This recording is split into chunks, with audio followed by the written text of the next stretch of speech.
We just got it. We just gotta pull the band-aid. It just has to happen. Like there's no more time to waste. Hello, everyone on the internet. It is I, Basil, not the Herb. This is Tabletop Travelers, the segment that is starting to just completely become the thing that I do on Twitch, at least consistently, where I get a bunch of people I like, we play some TTRPGs, and we have fun doing so. We don't always play the same TTRPG. We try to kind of stick to a couple of them, and each of the groups is in their own thing. And today, we are playing Tales of the Valiant. It is a D&D 5e adjacent system made by Kobold Press, and in my personal opinion, with the amount of times I've read the books and have theory crafted, I think it's an overall better product than what Wizards of the Coast and Hasbro offered in the past, or even offer now. But instead of being petty and ranting to you all about it, I thought I'm going to grab a couple of my friends, and we're going to actually play this thing. Tonight is a session 0.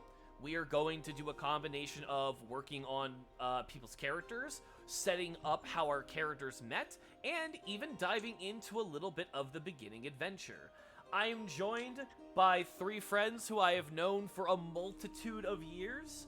I'm going to go down the list. I know most of you don't have anything to promote, but if there is someone you want to shout out, or at least just introduce to the people who are going to try to keep me in check, because it is practically a full-time job, please do so. Starting first with one of my oldest friends. We've got Wyrmhold. Oh God! Not the public speaking. Anyways, what's up, everybody? It's your boy Big Farm. I've been doing funny voices and rolling dice with that for a few years I gotta now. pause you, Worm. You're roboting really hard. Oh no! The universe does not appreciate him trying to shill himself. No! Once again, the world is trying to destroy the greatness that is this man. How about now? Nope. I Nope. don't know if it's the internet issue. You might need to close out of the call and come back in. You have displeased the Omnissiah. The machine god is unhappy with you. Shadow Wizard Buddy Gang. We love casting spells. One day I'll That get is to forever on the stream. I hope listen. you never change that. I hope that is always your intro Yeah. forever. I have yet to get tired of it, so yeah. I don't know how much of that the people heard, but I'm Worm. Been rolling dice and doing funny voices with Basil for a few years now. Hopefully that doesn't end anytime soon. Wow. I have nothing to shill currently, but I hope to keep you all entertained and a little aroused. That is 90% of the reason I asked you to come on these shows. Meanwhile, we have La U Khan. Law W Kong, thank you very much. That is my response. A raspberry. La W Khan. Go ahead and tell the people about yourself and what you do. I am Law W Kong. I've not always been known by that name. Basil knows me as Core. You will hear him say Core. You will not hear him say Law at any point, as much as I keep telling him to. I literally. It is how he came to know me as, and it is how he will always know me as. I am a voice actor, a streamer. I started this by calling you Law. I did good. Lord, Yes, like you change. pronounced it incorrectly. Because you W changed your stands name for more. weenus. You changed your name more than I changed my underwear, which is daily, by the way. Mm-hmm. Anyway, Continue. I am a voice actor and a streamer. I am currently getting back into streaming. I'm trying to do schedules and everything and all that shit.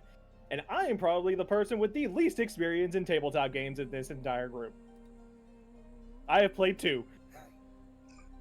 And this, I'm hoping, is the one where I hook you.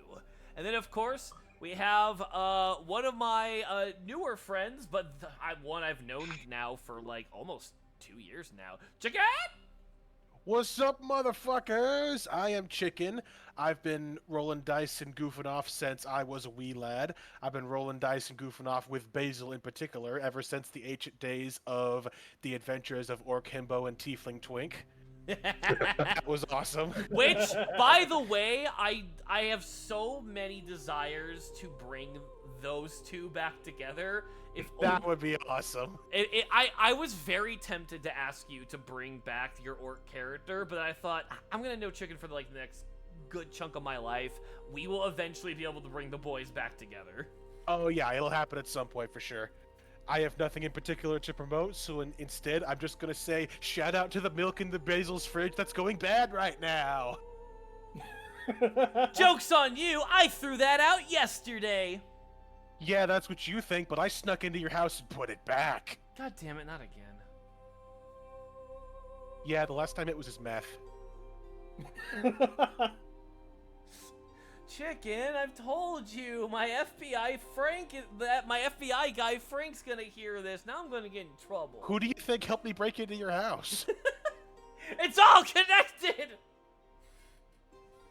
Of course, there's me, Basil Not the Herb. I am heavily pushing into being a ttrpg content creator. I've got a handful of plans for some video discussions and actual sort of deep dive talks in the future. One of them especially about Final Fantasy XIV Dawn Trail, which I do love. I love it a lot. I just have opinions that I don't think the greater audience agree with, which means it's worth making a video.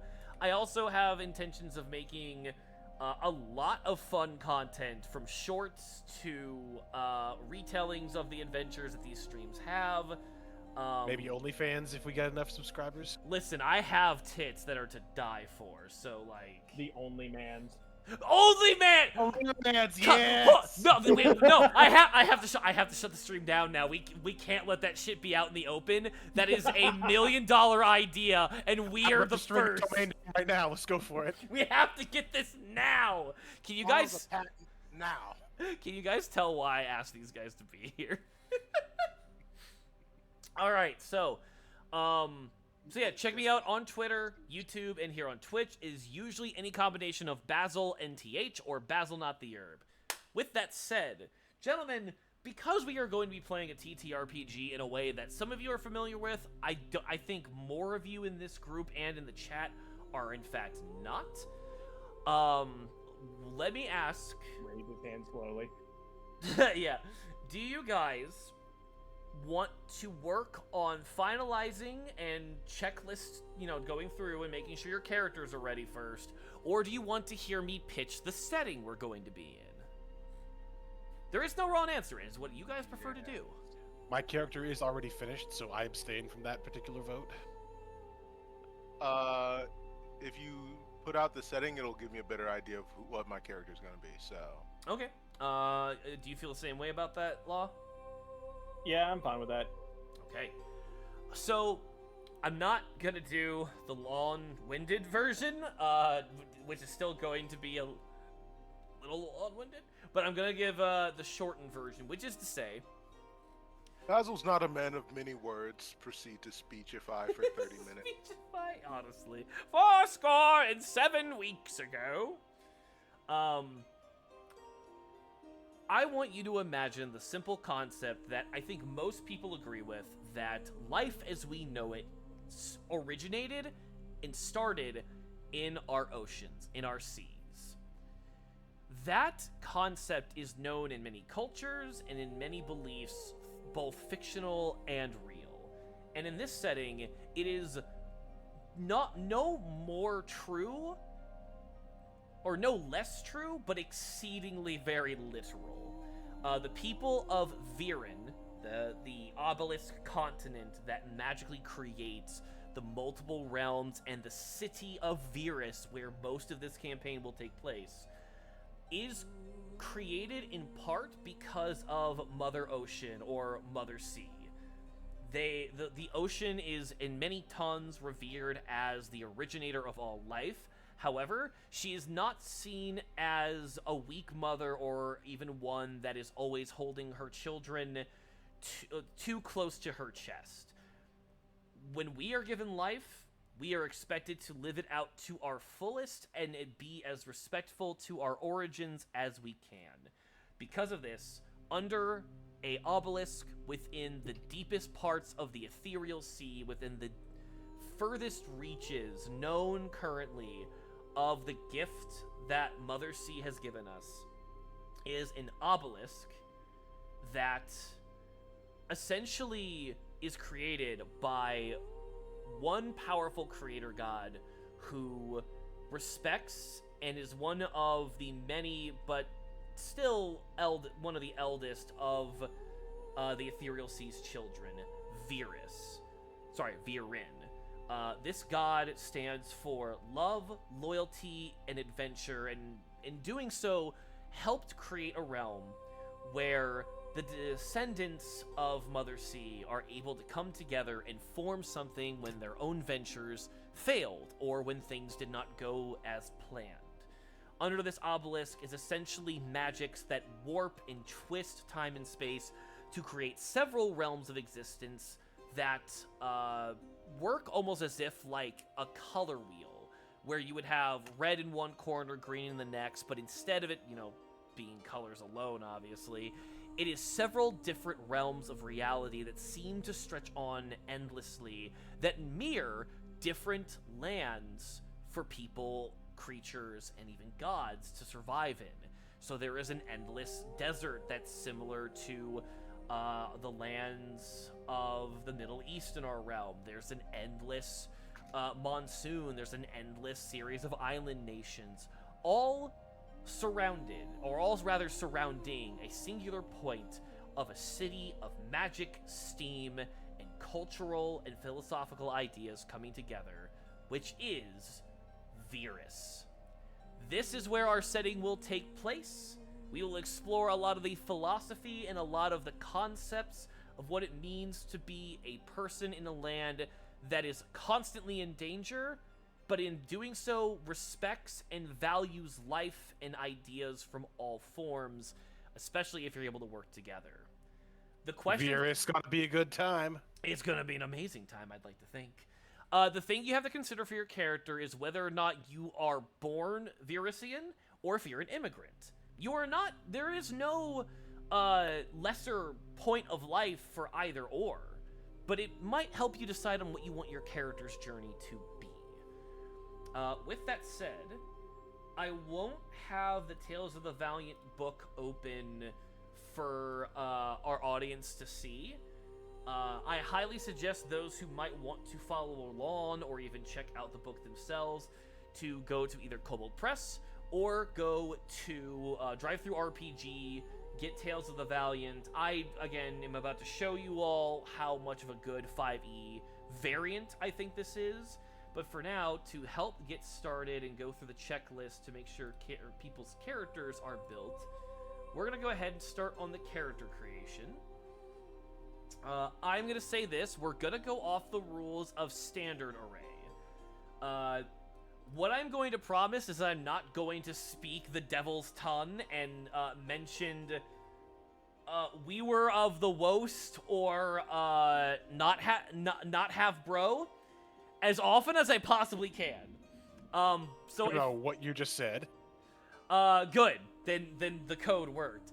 So if there are major differences between Rungeons and Ragons, and you want me to say, this is different from that, assume that we're already aware, or at least I'm already aware. It's fine. It's okay. We're all happy here. But I'm gonna promise not to consistently say, unlike such and such. We're just taking the game as it is, even if you know you can appreciate it for being a version of something else. So, Unlike the other leading brands. unlike the other brands, I'll put on hipster glasses.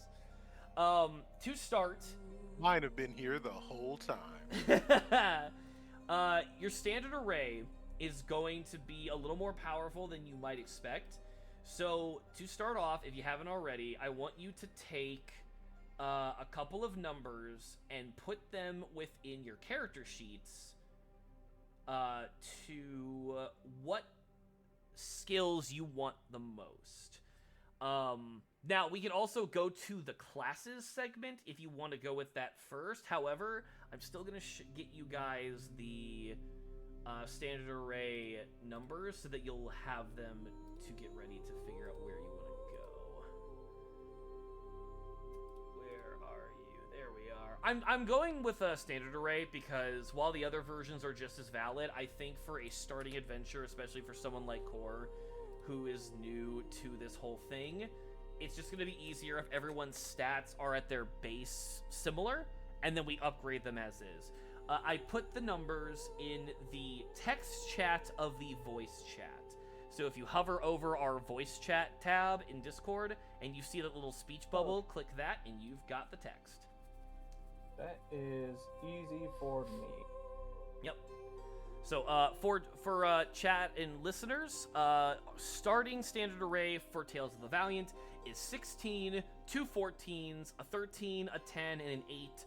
So ability score wise, you can have a +3, a plus. Ooh, hold on. Am I stupid? I might be. No, I'm actually correct. So you can have 1 +3 to any stat, 2 +2s to any stat, 1 +1 to any stat, a 0 for one stat, and a -1 to another stat. Basically making it to where you're terrible at something, but it's not because of how you were born, more how you were raised, or even just your own personal faults. Once you guys have that, I do think the next best option is to pick our class. So, one of the big things for 5e in general is that the game rules, their framework have been around for a very long time, so a lot of people have created some great third-party content. Tales of the Valiant essentially is third-party content. What is awesome about TOV is how easy it is to put that other content into this game. So for my intents and purposes, I am going to be using the Gunslinger class. Let me actually get to that really quick, because I want to advertise good stuff. So it is the Gunslinger by Heavy Arms. You can get this through DriveThruRPG or just Googling ttrpg Heavy Arms. It is, to me, probably one of the best versions of having the fantasy gunslinger cowboy in a TTRPG. I love Pathfinder 2nd Edition. Y'all are going to see how much I love it next Tuesday. But if there's one major complaint I have for that system, it's that I just don't think Gunslinger in Pathfinder is very enticing. It works, but just because something works doesn't mean that it fits for what I like. So you are going to have a blue tiefling, who is actually not known as a tiefling. In Tales of the Valiant, they are known instead. Let me get that really quick. We call them the Edgy Boys. Well, a little bit of Edgy Boys. They are called Sidarin. So Sidarin cover both angelic and fiendish or devilish born individuals. It is heavily implied that while there can be the formation of these people because of a physical pact, gonna keep this a little PG at the moment, between a mortal and a heavenly or not so heavenly being, it's also heavily implied that these people can just be born or created from deals or from blessings or even curses, depending on your personal flavor. Within the setting of Virus, they're referred to as Hellions. But that is where I will end with my description of my character.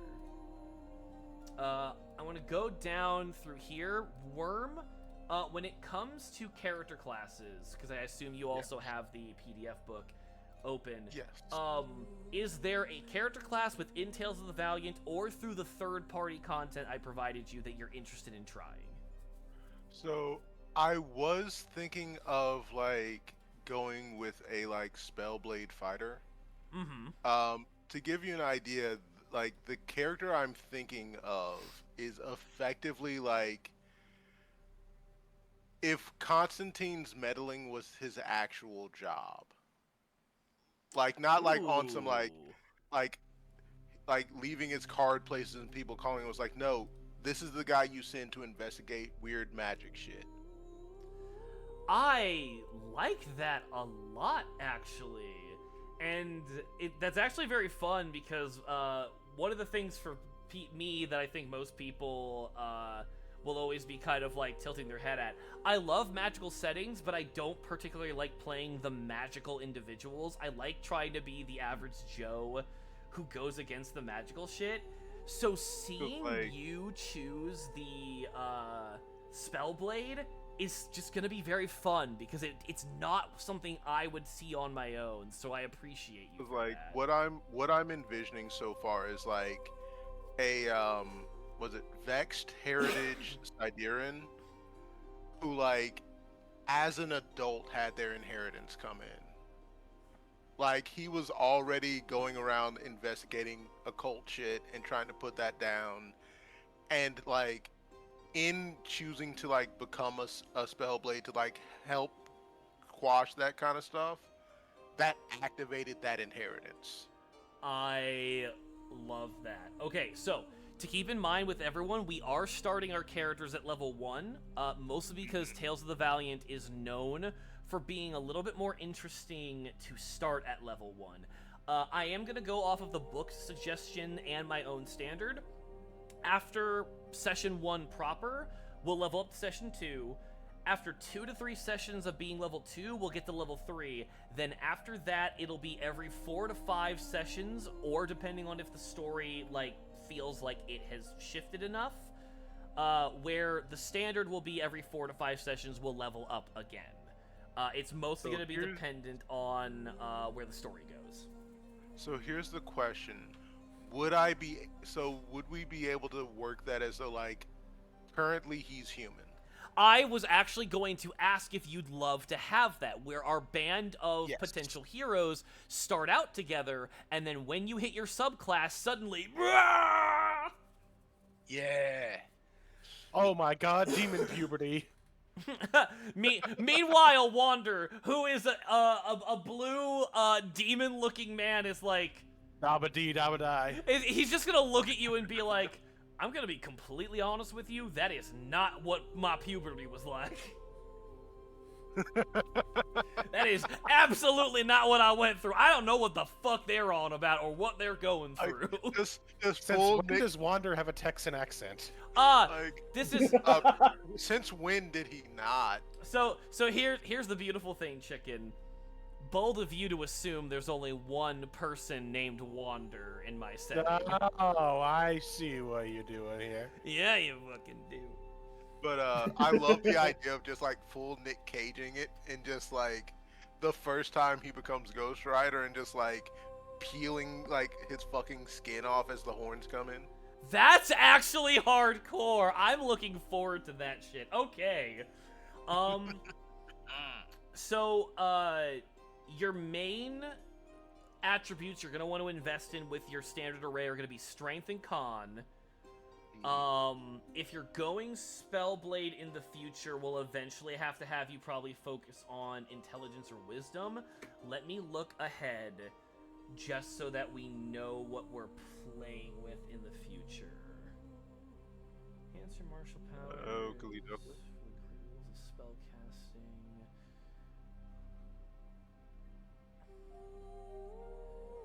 You know a small number of spells. I just need to know what Spellblade... Alright, it's going to be Intelligence in the future. Okay. So, Strength, Con, and Intelligence are your 3 most important stats. Bets. Okay. From there, I'll let you read up on the fighter and set yourself up. Again, Tales of the Valiant is a variant of the other brand, but there are some minor...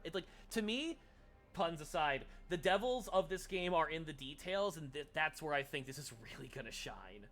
But I trust you, Worm, to build your character, from here, and if you have any questions, let us know when we get back to you. Will do. Like how instead of spelled levels, now they're called spelled circles. Holy shit. Yeah, well, you joke, but, like, out of all of us, I feel like you probably are, like, looking at that and being like, wait, this makes way more fucking sense.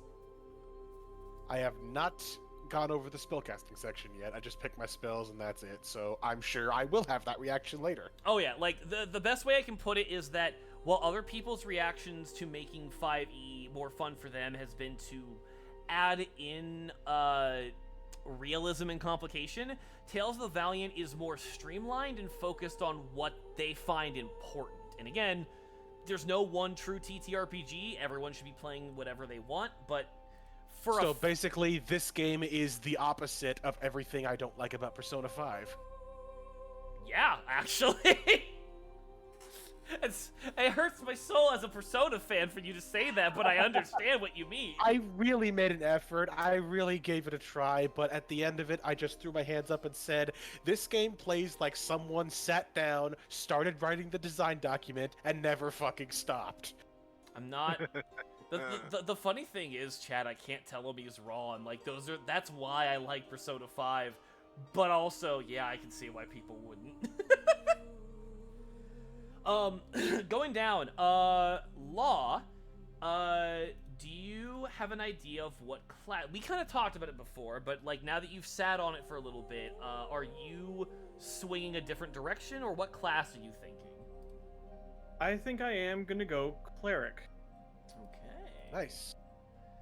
That's gonna be very But fun. this is gonna be a unique Cleric because I'm not gonna be relying solely on magic. Mm-hmm. So War Cleric down the line, you thinking? Yeah, because I also took the feature of Artillerist, Ooh. meaning I'm good with ranged weapons. So, I want to point this out, and I didn't get a chance to tell you about this or talk to you about this before, Law. As a cleric, it is heavily pushed that you are gaining a lot of your magical abilities from a god. I want to put in your hands the freedom to create a machine god of your choosing. The beauty of this setting is that it is like, there are two major creator deities within this realm of existence, Mother Sea and Viren. Otherwise, all the other gods are gods of smaller stature, but are still respected and powerful in their own right. So what you're saying is that joke I initially thought of, Viren, your mom, Lamau, is actually more on point than I thought. Kinda, yeah. I'm not gonna dignify that with a yes or a no, even though the answer is a no. But damn you, you're still clever. So, Law, something that I would like to push for you to do, and you don't have to do it by the end of the session tonight, but if you are gonna go Cleric, I would love for you to consider what you're going for, because I'll kind of spoil and then let you talk about it. But your character is going to be a... We kind of homebrewed this a little bit using the Tales of the Valiant rules that allow us to do so. You are essentially going for a awakened construct. So I want to push you to create some kind of machine / constructed god and like have fun playing with that. I think I kind of have an idea, but I have to sit on it and work through it. Yeah, no worries. My only stipulation is alignment does not exist in this game. Thank God, it's an archaic system, but we don't have time for that. But like, for the implication of what we're doing in this game, my request is that the god be in a neutral or good mindset. Like, they are not a god of destruction or conquest. Oh yeah, no, that I was always gonna make him neutral. Okay. If you're then gonna go Cleric, let's go ahead and start helping you with your build, because you are very new to this. You are going to want to focus on... Let's see. You're going Artillerist. I'm gonna highly suggest you put your focus on charisma, wisdom, and dexterity. because as a cleric, a lot of your spells come. Sorry, no, wisdom as your primary. I don't know if that's changed or I'm just stupid. Clerics get a lot of their magic powered by their wisdom. I would say you would want to focus on wisdom for your magic, dexterity for your artillerist focus, and then either put some points into charisma to be a very charismatic or have the ability to sort of like preach your beliefs and philosophies to other intellectuals, or put your final major points into constitution so you can be a very healthy and health-orientated character. Okay. So, I'm gonna let you decide on that. Those numbers are going to go up once we pick, like, backgrounds and start leveling up, so do not fret if they don't seem powerful right now. They will get much more powerful down the road. Yeah. After that, Chicken, you said you've basically gotten a good hold of your character, and you've already run it over with me. Go ahead and talk about it. So basically, long story short, I'm playing a bard with a focus on non-combat stuff and social stuff, and also some debuffs and support spells. And I had the idea while I was spaced out at work doing Sudoku that I'm gonna be a follower of the God of Adventure, pretty much. Which I had no idea that would fit into this setting as well as it does, but alright, cool. Mm-hmm. Yep. So for the sake of gods, I will tell you if a god is like considered a creation deity. Otherwise, all other gods are seen as gods, but it's implied that their power is more fluctuated between either their followers or the domains that they help exist in.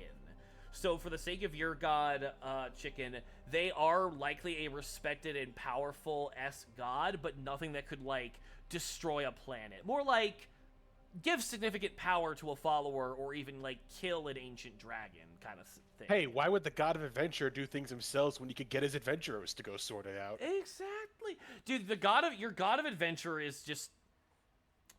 Actually,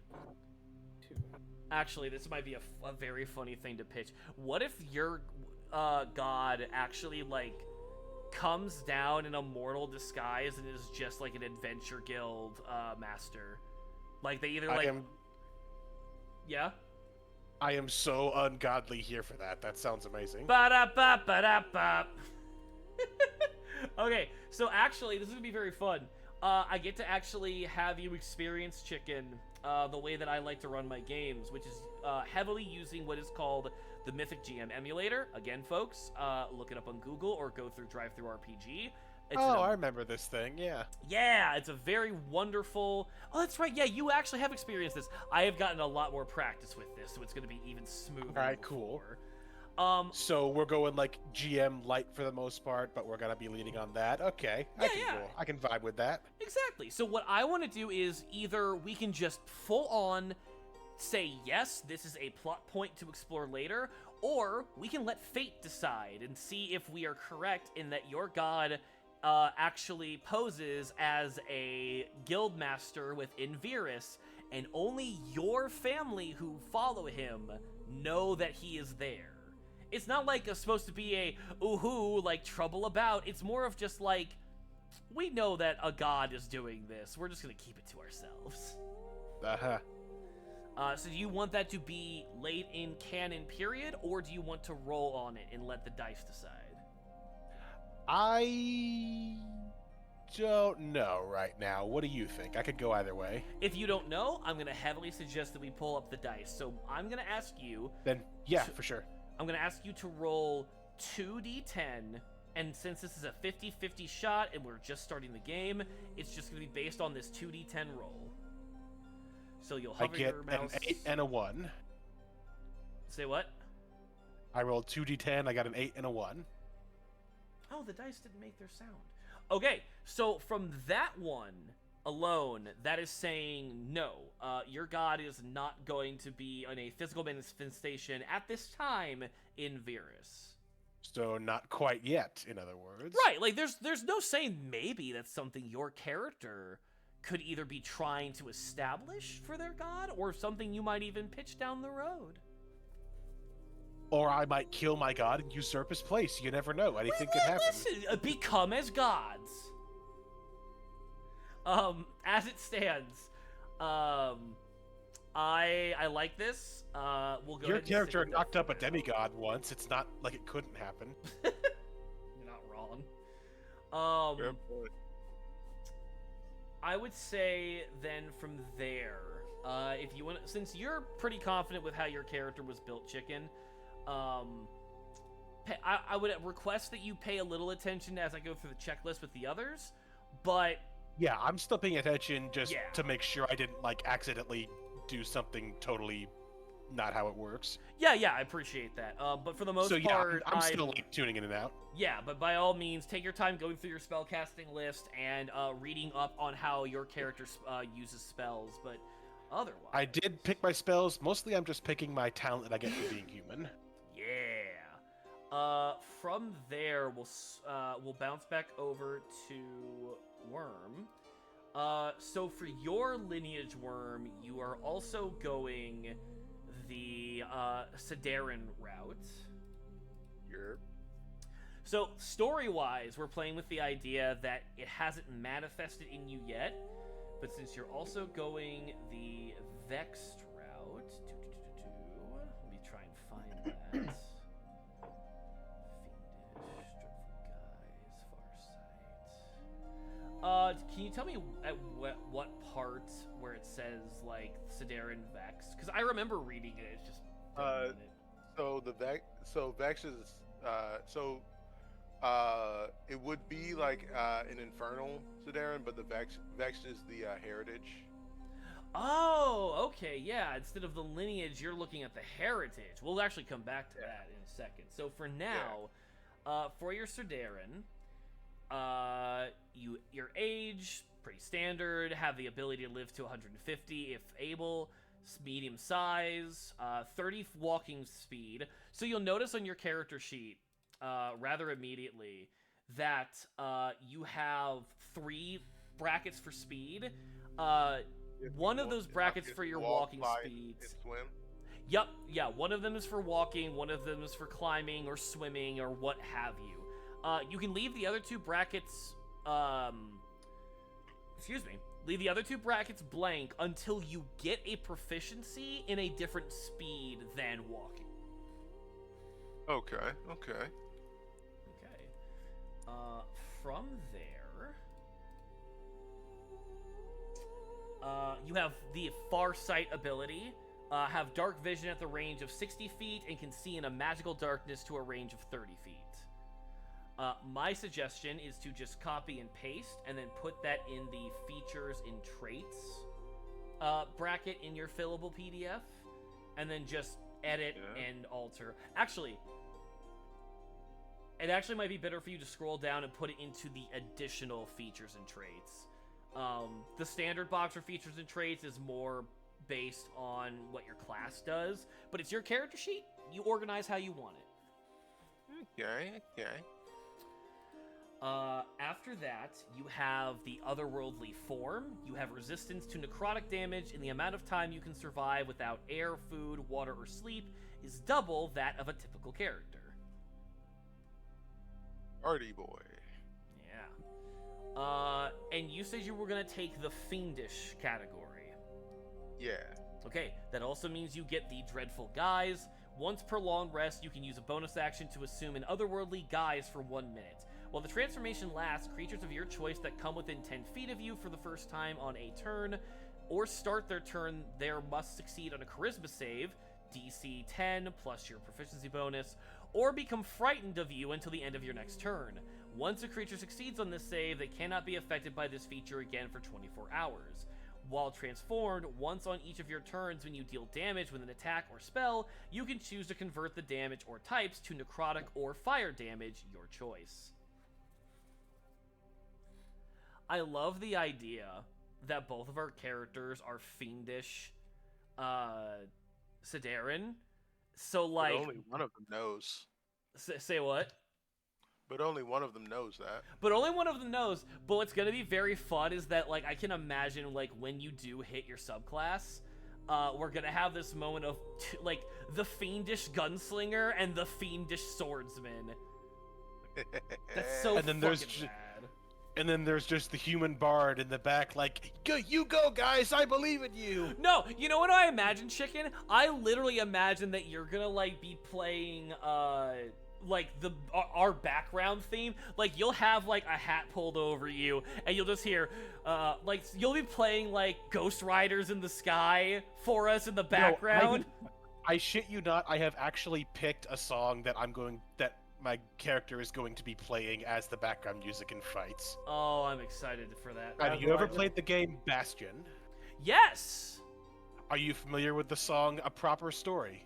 I might have to re-listen to it, but I am familiar. It's the one with the banjo. I'm already in love. Yeah, that's gonna be our in-game combat theme. That's what I'll be playing in the background. I love that. So from there, Worm, we'll go ahead and go into heritages. You're wanting the Vexed. Thankfully, these are done in alphabetical order. Here we go. The lives of Vexed Heritage characters are defined by their defiance of supernatural connection to extraplanar creatures or cosmic forces. Characters of this heritage are often a culture of one person. You have spent your life trying to break free of the forces that have a grip on you. You might have been claimed by a powerful outsider at birth, haunted by whispers in your dreams, or found yourself the inheritor of ancient blood. Regardless, something or someone has a plan for you, and your life has been characterized by running from its influence. You get Prodigal Disciple. When you make a save to resist becoming charmed or possessed, you can treat any d20 die roll of a 9 or lower as though you rolled a 10. You get Quarry's Cunning. You have proficiency in either the Deception or Insight skill. And then, of course, there are the language categories. I love that. Yep. That is very fucking perfect for your character. Like, it's gonna be so fucking funny because, like, my idea of, like, him being, almost like a purifier of, like, yeah, all this otherworldly shit, we don't need it, we're getting rid of it. It's all gotta go. What are these growing out of my head? Oh my god, I'm getting horny. Demon puberty is set in. No, Wonder, no, seriously, Wonder's this getting is him not back. a thing. I do not know where you are getting this from. This is not how this works. Like this Wonder, it's like looking at Wonder. So Wonder, are you gonna give him the talk about when you get horny, or? I will remind you, I own several firearms. It's okay, Wander, I got this. You see, when a mommy Baylor and when a daddy Baylor and a mommy succubus love each other very much. You then hear a revolver behind your back cocking. The sword is drawn from its sheath. I already love that. So, without spoiling the surprise or the thing that I think makes this character cool, I just want to say every time I play a character named Wander, I expect them to be the unhinged badass. They end up becoming the group's dad so quickly, it's ridiculous. So basically how a lot of Clint Eastern westerns actually play out. Son of a bitch, that's perfect and I hate you! Just God don't damn start it. talking to empty chairs and we're fine. I can't make any promises. This is a fantasy game. It's happening. It's already happening. With that, then you've got, being a fighter, which is pretty self-explanatory at level 1, so I will let you go through that on your own. I will reveal to everyone else listening, so to make this work, I kind of had to do a little bit of home brewing and house ruling, but this is also a strength, I think, of Tales of the Valiant. A lot of the backgrounds and feats from the other game don't translate entirely well. However, a lot of third-party stuff and the core of TOV already is pretty fucking fantastic.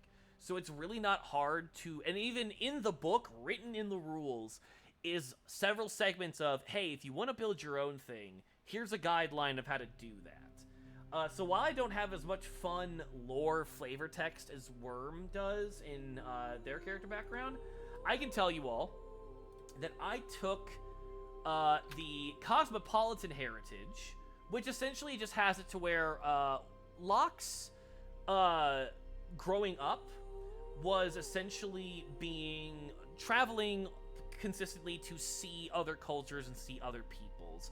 Shift and change is his norm.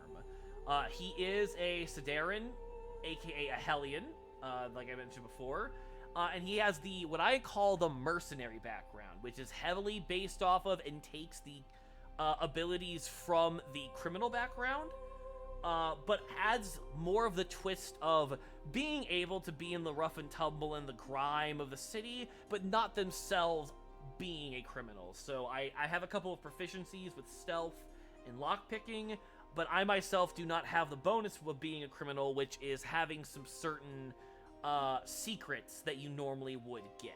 So again, Tales of the Valiant does a very good job of saying, hey, if you want to change this, here's what to consider in a very concise and balanced way.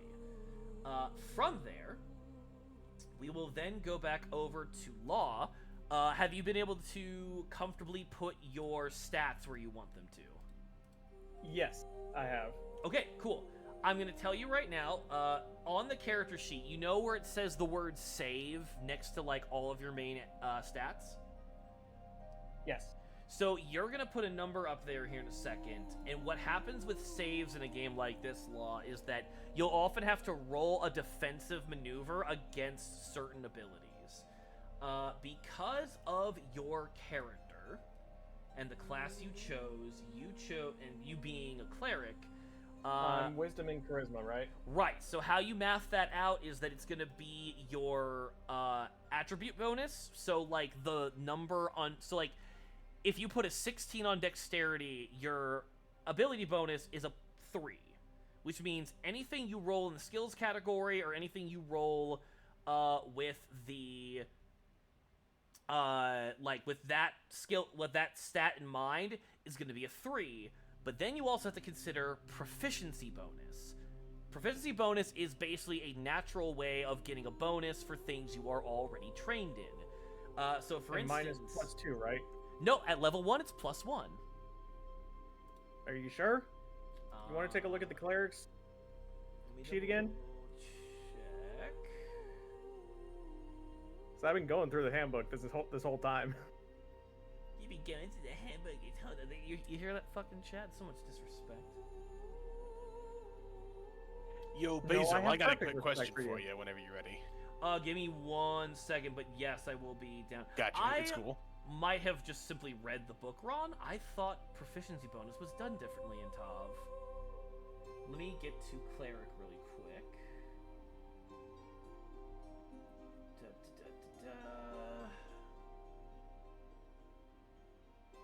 Hit point. Say proficiency in wisdom and charisma. Okay, but nothing. I'm not seeing on the character class. Scroll a little further down on the clerics thing, and you'll see a table, which is how I see like what slots I have for spells. Okay, and I everything. keep missing it level. somehow. Let me. Okay. Oh no. Okay, so that is me misinterpreting something I read earlier in the book. But yes, your proficiency bonus will be a +2. So for saves, in wisdom and charisma, you would put whatever your attribute bonus is, so whatever is based on the number you put in the bigger box, +2, and that goes in the save.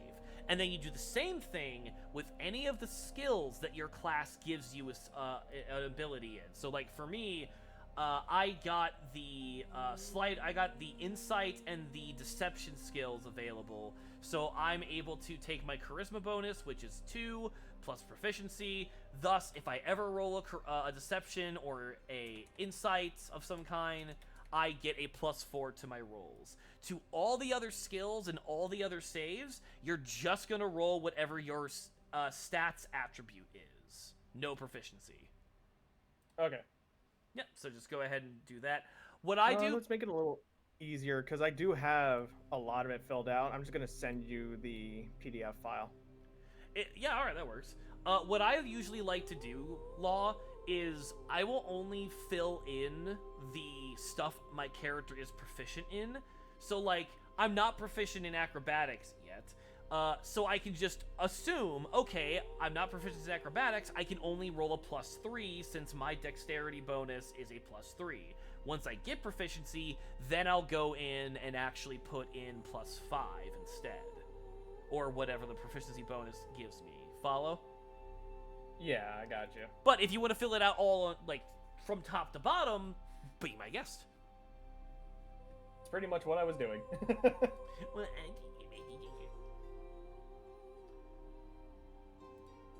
What is your question, Chicken? Would anybody drive to my house and pour Drano in my ice maker if I took the inspiring leader feat from that other thing and made it a talent on here? Odd way of assault. We'll come back to that later. Can you screenshot it and send it to me? I might have to just tweak it slightly to fit more in line with what Tales of the Valiant does. I can, coming right up. Corey, or damn it, I did it once. I did it once, chat. I told you he'd do it. Yeah, but you said I would Exactly the only second refer to time. you as that. Nah. Law, your character sheet looks great. I'm honestly very happy and proud of you right now. Like, you It took me got this forever to shit locked realize, in. Like I said, I've done some games on my own with teams that just never gelled with me. And that's fine. Like, the fact that you're able to speed up on this is even better.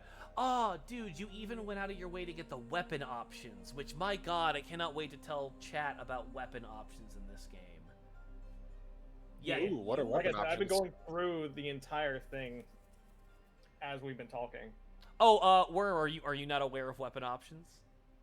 I am not. Please enlighten me. Not at all. Oh, this is... it gets my nipples hard. It's very funny that I'm the first one to get this. That's a lot of information. Anyway.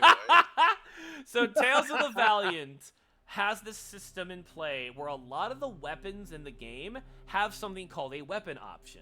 Instead of doing damage, you can choose to try and do some kind of an attack or make your enemy do a roll to defend themselves against you using your weapon for something more utility-based.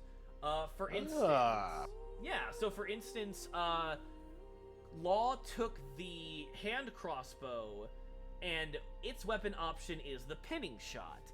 So if during Bell's action, he instead does not want to attack, but instead wants to help an ally get a better chance at attacking them, he'll say, hey, I forgo my attack to instead use my weapon option of pinning shot.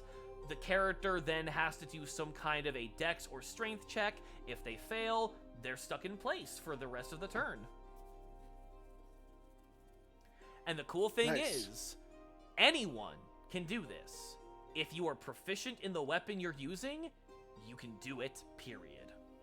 Where are they in the book? I want to look them up. Yeah, you need to go to the equipment segment, and then from there go to weapons, and then from there it's just one of the first major things you end up being shown on the tables. Gotcha. The tables will tell you what weapon option the weapon has, but then as you scroll past the tables, when you get to like weapon properties, it'll actually so it's like spell list. Yeah, it's very much like spell list, but like several of the weapons have it. Also, again, On the PDF, it's page 140, I believe. 139, but yes. Yeah, I found it. The cool... 140 is like the full list of all of the weapons and what they do. Yeah, and the cool thing is the Game Master book that's going to hopefully come out in the next couple of months is going to give us even more options. And on top of that, the book also gives you tools on how to insert and work around weapon options so that the weapons aren't busted. For instance, I have Wander's revolver having the disarm function and their rifle having the the hindrance weapon option, or the hamstring weapon option. Just fucking cool shit from top to bottom. There is just at its core, Tails gives us a lot more to work with without it being too flashy and over the top, which I love personally. I am very sad because it seems like rapiers don't have weapon options. Yeah, some don't have any. Yeah, some don't. However, one of the aspects that the game plays around with is how much we can just say, oh yeah, standard rapier doesn't, but that cool shiny one in the corner over there might. It has the weapon option to turn into a silver dragon. Jesus Christ. Where's that in the book? So we're all taking that, right? Right. I mean, why the fuck wouldn't we? What the shit? I didn't say the dragon was friendly toward you. At that point, I don't think it matters. I really don't think it cares. Other than that, but yeah, Law, I like what you've got for your character sheet. It looks good from my end.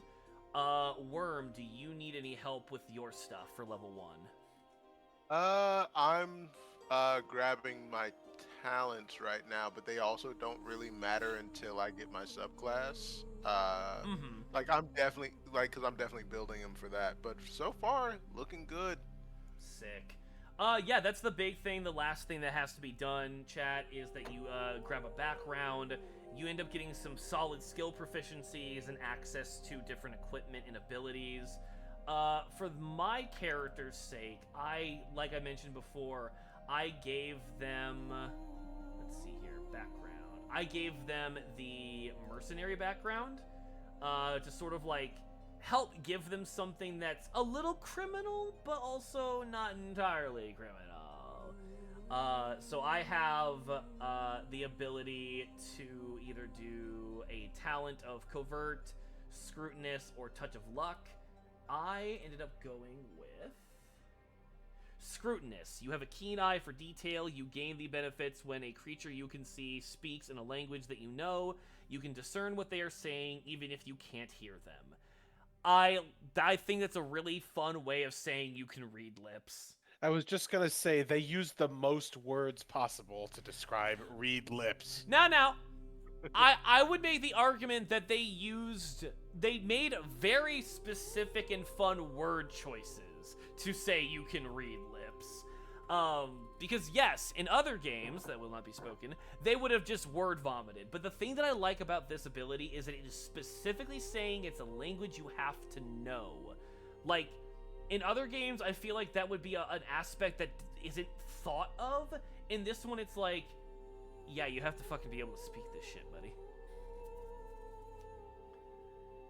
Because just saying you can read lips doesn't mean much. All the same, you gain a +5 bonus to your passive perception and passive investigation when you spend 1 minute or longer examined an object for fine or hidden details. And lastly, if you hear a creature speak for 1 minute or longer, you can mimic its voice. A creature familiar with your target can succeed on a wisdom save insight check opposed by your charisma deception to understand. My character can literally do funny voices. And I can tell you right now, I'm going to abuse the hell out of that. Oh, absolutely. I mean, if you didn't, I'd judge you harshly. If you do, I will judge you harshly. No, That's 22, Basil. What's it gonna be? So, now what now? God damn it. I'm screwed either way. It's just like with my wife, Miss Piggy. Okay, Basil's Kermit, we have Yeah, to be but we'll let Statler and you take it. Waldorf. Well, if you prefer, I do the more cringe version of Devil Artemis's Kermit. I don't think this game's suitable for children. I don't think this game's suitable for anybody. I love this. I love this already. Chicken, what background did you pick? Into saying only a single phrase. I picked artist because I'm basically a traveling bard minstrel type. Ooh. And I picked trade skill as my talent, so basically I will be rolling quite well when it comes to performance checks. I love it. Law, what background did you pick? Let me double check here. I chose Maker. Belle is nice. less of an adventurer now, because this is a Belle who he did his adventure. He's running his own shop now.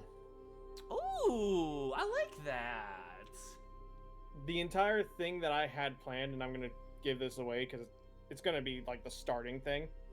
Bell is coming from the previous, like his previous adventures, like region, and coming here because he heard about a bunch of rare ores that could be found here. That is very true. Okay, cool. So you're setting up shop after going through a decent life and adventure, only for you to be wrapped up in a whole new one. Yep. I like it. That's great. I want to talk to you, Basil, about like, because of this, we could make it to where Bell's shop is like the headquarters. I love this immensely. And all right, so this is what I want to do. So we're gonna use the GM emulator for this. I heavily want to imply that this is how this is like integral to our first part of our adventure. Can you roll me 2d10, and we're gonna add a +2 to this roll, because I think it's very likely that Bell's move into Virus and trying to build their shop should be an integral part of our adventure. So I think it should happen, but we're gonna let fate decide. So in order to do that, I do GM roll. So you don't do GM roll. You just hit the dice button and then you scroll through and pick which of the dice you want to use. So it's 2d10. Oh no, it's not working. What happened? So it's 2d10 and... Oh, there it is. Just a +2? Yep. Oh, that is 7. That is almost an exceptional yes. So that is a standard yes. So with the GM emulator, what that means is, yes, our first adventure is going to be wrapped around Bell's shop trying to open. Ooh, that's gonna be fun. Okay, Chicken, I'm gonna read your thing really quick because I didn't get to it earlier. You can spend 10 minutes.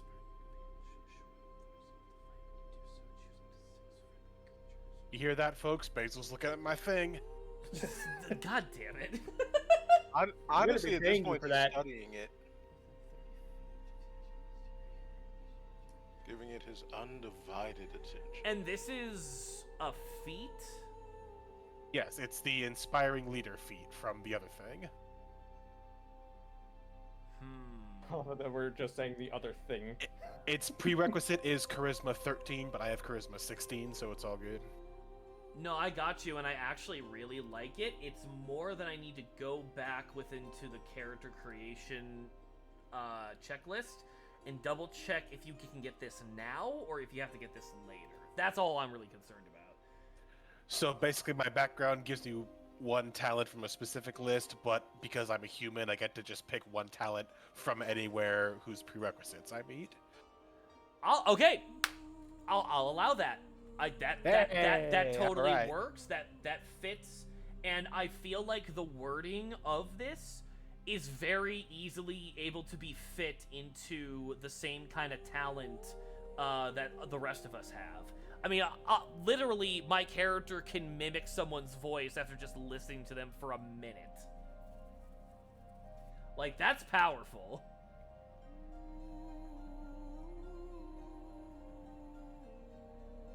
I like that a lot. From there, then, we have to go ahead and ask Worm, what background and talents did you pick?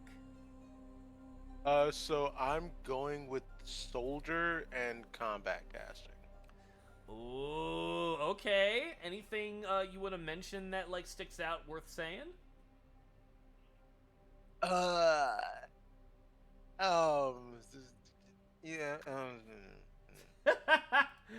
Chatty's still reading. But yeah. So like with the thing that really sorry. How are we doing with the language on here? Hey asshole, what's your motherfucking language? God damn it! All right, cool. So the thing about this that really fucks for me is you can use a shield or a weapon that you wield as your spellcasting focus. That is so cool! Awesome. That is bonkers! Yeah. Oh, that fucks. That does. Oh, that is so cool. Hey, even when you're out of spell slots, you could still grab your sword and swish and flick with the best of them. No, seriously! Exactly. It's such a versatile battle folk. Oh, that's cool as shit. Like, your hands are full of your sword and your shield. You can't cast spells now. Ha! Ha! Ha! Fuck you. Your character leans in. You have not been taught the words Deus Vult before, have you? Skill issue. I love I think that. it's like a faith issue to me. Oh, I love that for you so fucking much. That is so cool. Okay. Then before we start, like, building our story and playing the game, like, we've got time to play the game for another solid hour and a half to 2 hours. We got time, boys. Kick ass. Hey, does anybody have questions on their abilities or their equipment or anything, or their starting hit points, or do people feel pretty confident? That is a thing I have to finish doing, is putting my starting equipment in my sheet. Okay, do you need help with that, or do you just need a minute to put it in? Just need a minute to put it in. Yeah, now you know where to actually look for it too. Yeah. Okay, then in that case, Worm, while you do that, I think we're good. Actually, I'm gonna make this a little. Let's fucking go. Let's fucking do this. Chicken's gamers. ready to go. Oh, dude. I honestly, for me personally, I think Chicken and I's brains both, like, neurons fired when we saw this game allows you to make your sword and shield your spell focus. What the fuck? That's so cool. Yeah, you see, I'm a bard, so I get to use my lute as my spellcasting focus. Better yet, the version of the loot that you're using is literally a magical one. I took this cantrip that lets me just conjure instruments out of thin air that I can use as spellcasting focuses. And again, this is the really cool thing about the way I like how the writers worded things that I feel like some people are taking for granted. The key word for this spell. So the cantrip that Chicken took is from a different book, but this is what I mean that, like, words are so important. The cantrip comes from Grimhollow, and the cantrip uses the term tangible, and it emphasizes that word pretty heavily. So I went and looked it up. Tangible does not mean you can't see it. It means that it cannot be perceived through touch, meaning that Chicken can summon a tuba. I can physically grab a hold of it and do whatever I gotta do, but if anybody else touches it, their hands just, like, go through it. Meanwhile, you still see it. So Chicken just poofs a tuba into existence. As far as you know, he's got a tuba. Shit, I just got a good idea for what I want to draw a bell with. A tuba? No, Basil, you know this. My artist brain is never shutting down. I understand that. So it will just come up with crazy ideas, like, in the middle of doing other things. I am proficient with strings, drums, and flutes, so take that for what it's worth. Oh, this is gonna be so much fun. Okay. I think then the only thing to do now is, while Worm is getting the final touches on their character, let's use the Mythic GM emulator to start our story. Fucking let's go for it. We know that the adventure is going to be focused on wrapping around Belle's shop opening for the first time. We can either make some suggestions for what that might entail, or I can have one of us roll a D100, another one of us roll a D100, and I'll tell you what the descriptor words end up becoming. And with those descriptor words, we can come up with a specific focus. Do we want to first identify what does the shop sell exactly? Yeah, I think it's that might be important. I think it's a good Bell is a smith. So it's gonna be mostly like weapons, armors, some gemstones maybe, because Bell likes to tinker around, and he's constantly upgrading himself. Mm-hmm. Cool. So really just like a dwarf's best friend, basically. Nice. Please In tell me fact, you speak Dwarvish. Fuck it, that's the name of the shop. No, dwarf's best friend.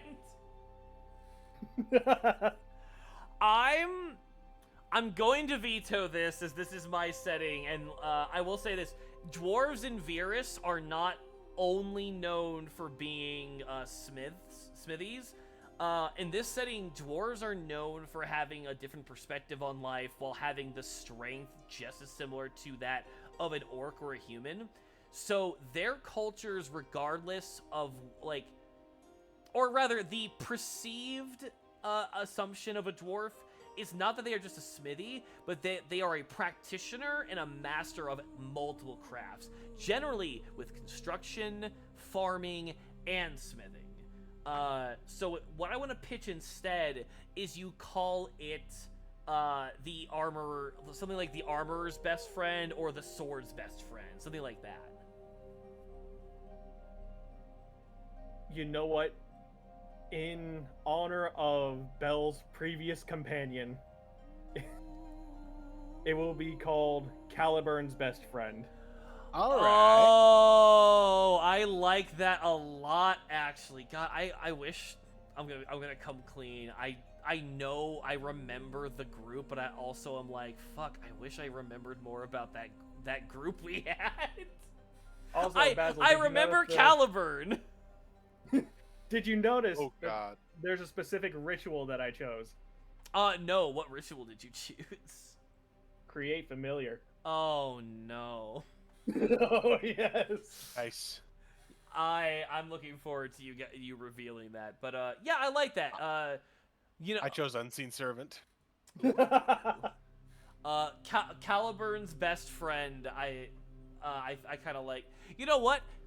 Let's make this more marketable. It's Caliburn and Friends. Aha. It turns to a Barney gag. Yup. How about just Caliburn's Rest? Ooh. That sounds more like an inn. That does, but I think Chicken's on the right. But, like, the thing is, people can drop off their swords there, and their swords instead get pampered and taken care of, and you can just like, hey, come pick it back up at the end of the day, and it's all like sharpened and oiled, and we knock the dings out of the guard and stitch the leather back It's up a in spa the for scabbard swords. together. Okay. And it's basically a spa for swords. I really want to push you to do that, actually, because I like where Chicken's head is at. I like the idea. We can make it a portion of the thing because it's going to be like a full shop. Oh Right. yeah, and Like, that you also kinda means sell like stuff. if you're pregnant, you can come in and like we'll get that taken care of for you. Stop. Oh, God. Oh god. But we'll have the sword spa or the weapons spa as like the secret backroom option. Well, okay, I think Something that only the regulars know about. I think Chicken's being facetious. Like it's like the naming brand is a joke, but like it also reflects what your You shop see, is with a supposed lot to of be my about. ideas, I make a joke first and then build something coherent on top of that. So like I want to push that like the name of the shop needs to be something that like when people see it, they will actually know what they're kind of walking into. So And see, like go ahead. the Caliburn's Rest thing again, it evokes more of an inn style. Right, but I Rather than, I like- think Chicken's like in the right direction. That Yeah, like he's in the right direction. yeah. So Like, like, I'll it give should him that. be it should be like that. So like maybe like Caliburn's. Yeah, Caliburn's gotta be in the name. Yeah. Caliburn's. Oh, it's Caliburn's Crafts. That'll work. How about Caliburn's Cradle? No, that actually No. sounds like a nursery. You're going a little too far in the other direction. But no, I like that. Caliburn's Crafts, I think, is Yeah, that works. And I think- Caliburn could be like Belle's like pen name. Yeah, pen I was name just gonna and say, mascot. now that has to be your nickname now, Caliburn. Yeah. I like the idea that like the logo. Do you want to describe like what Caliburn was, or do you just want to describe what the logo of the shop will be? I want to explain for people who don't know who Caliburn was. Yeah. Or do you want to So- save it for when we really get into character? I say save it. Yeah, we can save it. I will. Okay. The only thing I will say is, have you watched Soul Eater? Yep. I am That's what I anime was thinking. illiterate. Worm remembers Caliburn. Excalibur. Like the fucking showmanship, you know? All right, I like that a lot. Okay, so now that we know that like the shop is like going to be a craft and smithy, are there any other like questions anyone wants to ask before we start rolling some dice to get some inspiration for the first adventure? Yeah, I have a Nope. question. What's the square root of negative pi? A, Shut up. a question that actually matters for the game, please. Trick question. It matters a lot. Hey, if I'm playing an Final boss arithmancy is wizard, this could be important. You're playing a bard. Focus. Focus. Be horny. wait. Okay, so I'm not hearing anything. So for this, I'm gonna say, let's each roll a D100, and then I will tell you what the results turn into. What are we rolling for real exactly? quick, chicken. How how the many? fuck? Hey, chicken. If as long as you don't want too many digits, 1.772458385. God damn it! Don't. Basil, do you see my D100 roll? I Is do. the curse already back? Well, hey, hold on. You don't know what it's for. And then to answer your question, chicken, I have the GM emulator tables called descriptors. We're rolling dice to find words to help describe what the core of the adventure is going to be. Okay, it's the core of the adventure. Got it. All right, so I'm literally the only person who rolled a single digit. okay, so to start off, 4 awkwardly. Then we've got 43. Healthy, awkwardly healthy. And then 52. It's a strange constitution, huh? Innocently Like a really extravagant. robust bubble boy. Okay, I instantly have an idea. Okay, does anybody? I want I'm to. glad you do. I'm gonna let Chicken go first, but I want to like also hear if anyone else has an idea as well with that. So we got What- weird what was the fourth constitution. The fourth one was extravagant. So weird constitution and innocently extravagant. So Chicken will go first, but does anybody else like have anything that comes to mind? I have nothing. That's okay. Worm?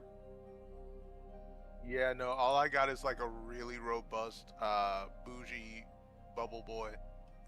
Bubble boy. It's bling bling boy, but it's just all bubbles. Eugene! See, you're in my head, man. You're in my head. He's been there for years. Yeah, I know. Honestly. Chicken, He's- what is I the... gave him a drawer. Chicken, what's the idea that comes to your mind? Okay, so there's this one like local noble or other important wealthy person who was until very recently like on their deathbed, sick, dying, poisoned and whatnot, but all of a sudden they just start getting better out of nowhere, and they're trying to figure out why because they don't want to owe a debt to someone. Interesting. I actually like that a lot. I would only want to alter that slightly because of the No, it is innocent- perfect. You will not defile my muse. I would only want to alter it slightly because the term innocently is thrown into the descriptor. I almost want to alter it where the person has been cured and they want to find they either want to find the person that did it, or they're having like an Ebenezer Scrooge moment where they're like, I'm not gonna waste my life being a stingy billionaire, I'm gonna be a philanthropist. I like having a Scrooge turnaround. Actually, that's actually a good idea. Yeah. Okay. I'm gonna put that in the game. We're gonna have that as a thing. So let me mute myself really quick because, well, I'm not gonna mute my Discord, but I'm gonna mute the stream really quick.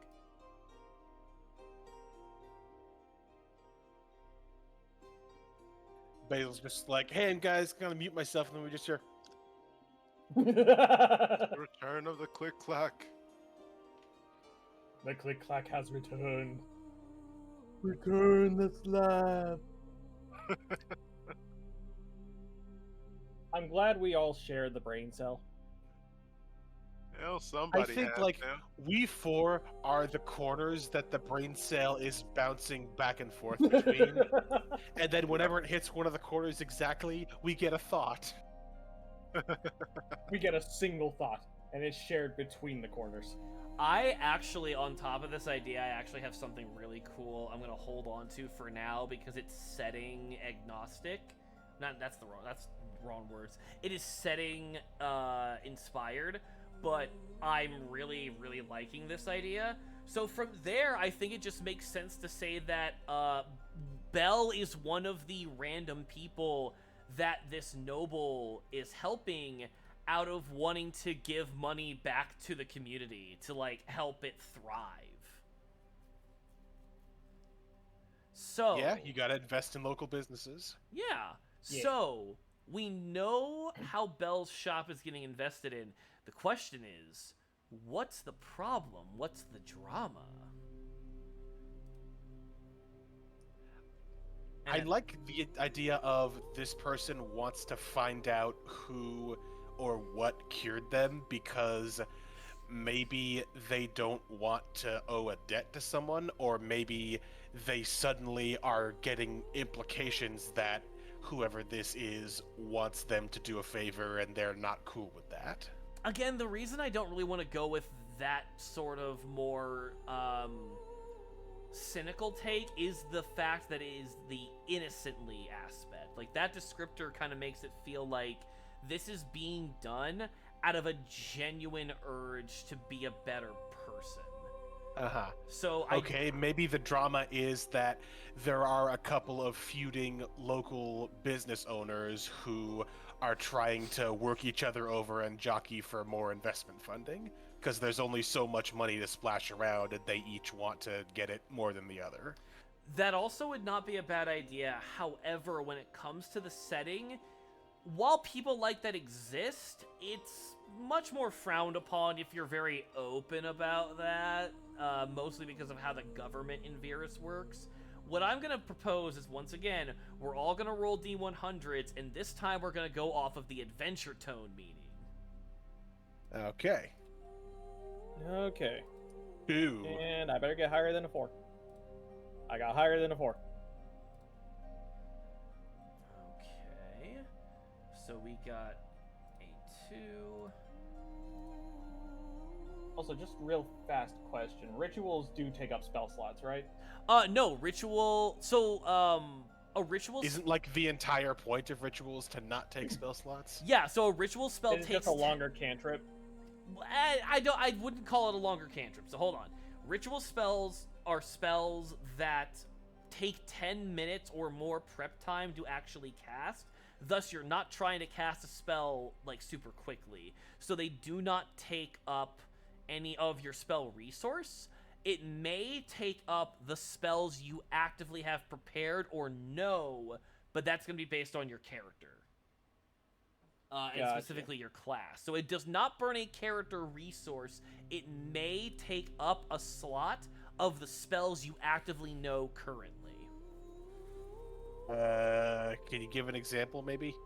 So, like, if you're allowed to pick 3 spells out of a list of 5, and you pick one of those 3 spells as the ritual spell, that means you've only got 2 more spells that you actively are trained in and know how to use, but you still... Okay, I get it. Yeah, but you still don't have to burn your character class currency to actually cast it. So basically, then you what get about- an X amount of spells, but you can choose to swap those out for Y number of rituals. And that's going to be dependent on what the character class is. If the class just says... Here's why I'm confused about ritual, is because in the cleric box where it says like you get this amount of spell slots, this amount of cantrips, ritual is in its own category. Because I get 3 cantrips, 1 ritual, and 2 spells. Okay, so then that's just as it says. You get 3 cantrips, 1 ritual spell that you know currently, meaning you can learn more rituals later, and then you also get 2 spells that are beyond cantrips. Okay, that's why I was curious. I wanted to know like where to actually put the ritual spell at in terms of the spots on my sheet. Yeah, it's I'll put really... it under cantrips. Yeah, putting it under a cantrip would be fine. Otherwise, even just putting into your extra features or whatnot would be fine. But yeah, if your class says you just get a free ritual spell, period, then that's what you get.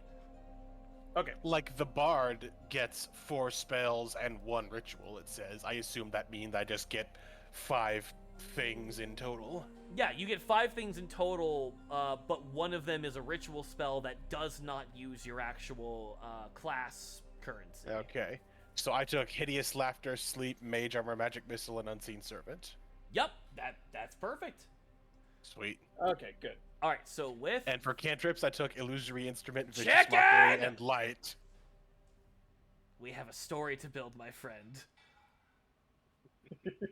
And also, I'm interrupting you, Sleep, for something else again. I'm about to perma-mute this man. With the adventure tone, we got... Let's see here. Who was the first to roll in that last one? Chicken, which is a 2. That was chicken.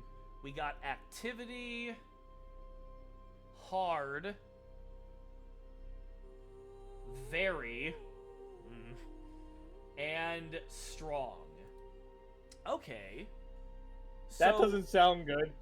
So, something that is necessary for the struggle that we're going through involves physicality, or at least involves being active at something. Shit, Chicken's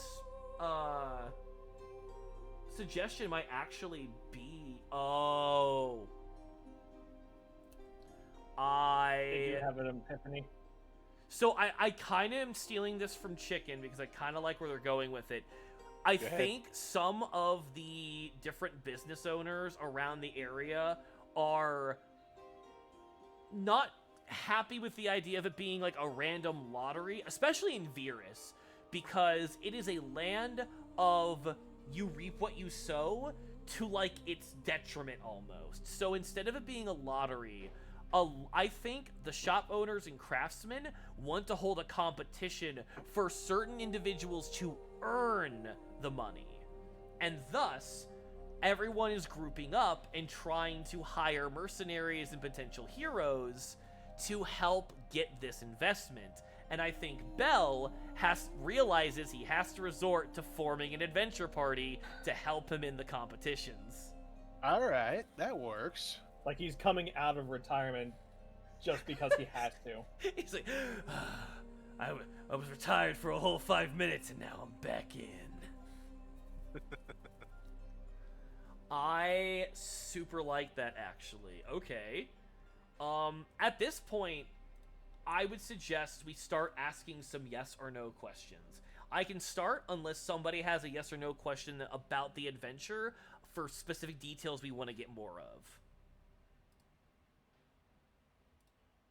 Not really. Take it away. Okay. I'm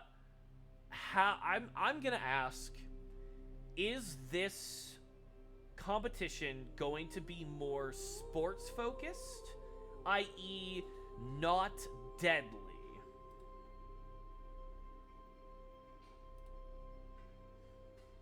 Okay, that's not an exceptional yes, but it is a yes. So this is not going to be, like, combat might be involved, but it's sport combat. It's not someone might die combat. I just want to point out we're basically asking a magic 8-ball. It really is that. You're asking a magic 8-ball and then connecting the dots. Okay. It's I've the got magic conch all over again. I'm so tempted to refer to the dice as the magic conch now. Chicken. So do it. You won't. So the trick for this, Chicken, is you have to ask your question in a yes or no question. So what is Yeah. yours? Does the noble who's throwing this investment money around actually approve of this local competition? Oh, that is a good question. Because it could be like the noble wants to just throw it all around and paint the town with money, but the community has decided, no, we're organizing this to see who gets it legit. Love you, baby. Night. Do you want to shut my door in case I'm too Basil loud, or loves you his wanna shut your door? wife. My Basil's wife. got a girlfriend. Basil's got a girlfriend. Okay, Basil's love you, got a baby. wife.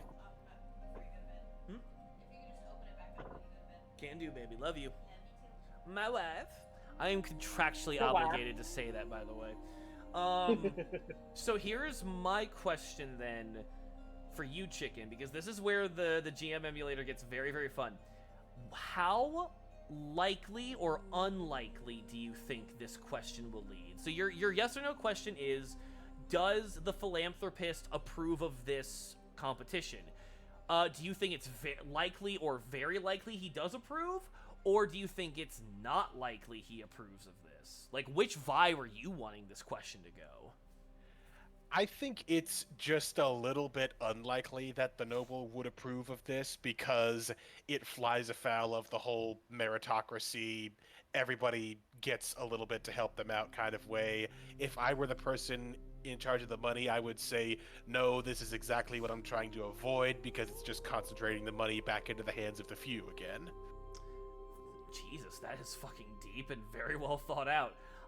Roll me a 2d10, and we're gonna say -1 to whatever this roll is, since it's your question.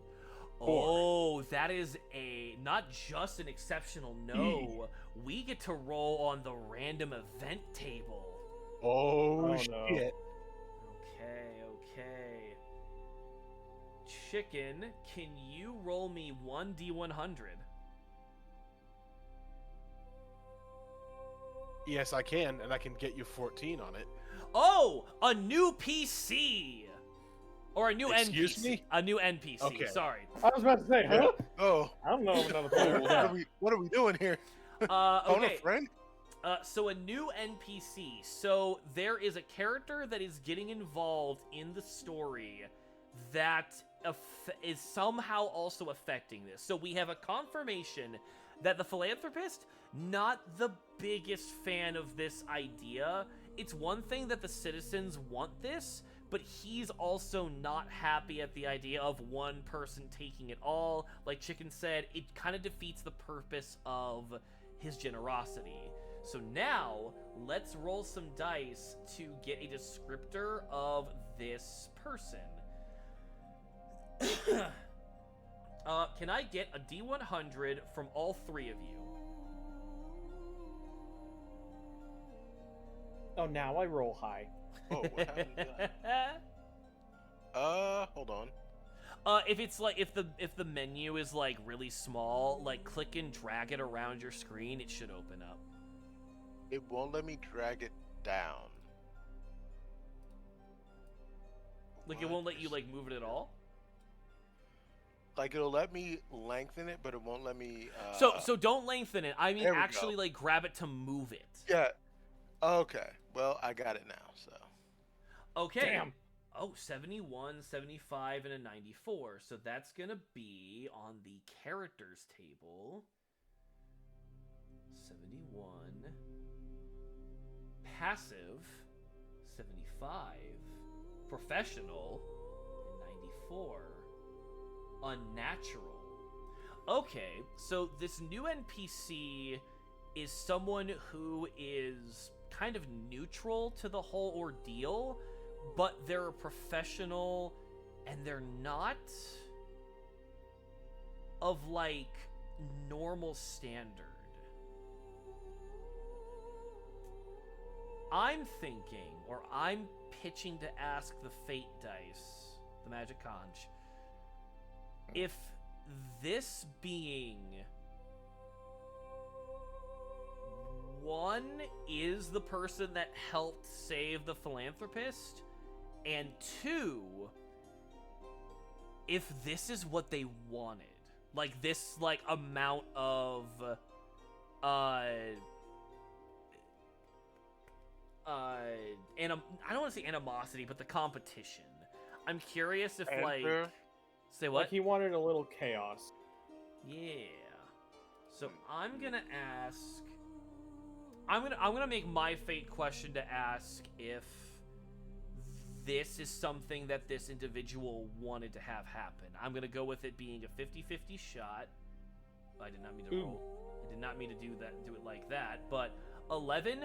Okay, so that just hits the yes. So this unnatural professional being wanted this to happen and has tricked the philanthropist into wanting to do good, and he's failing at it. Okay, so then, further question: is it rigged?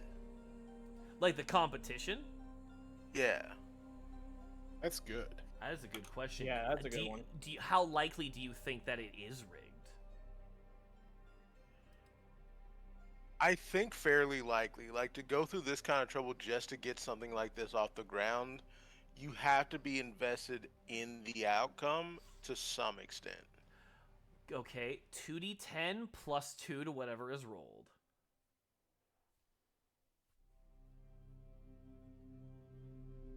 You said 2d10 plus what? 2. No, it's not rigged. Holy shit, it's a fair game. So, the game is meant to happen. This being wants the game to happen, or at least wants this discourse to happen. But they're also staying out of it. They're kind of letting the philanthropist flounder. Okay. I have an idea for what that implies. Okay, pitch it.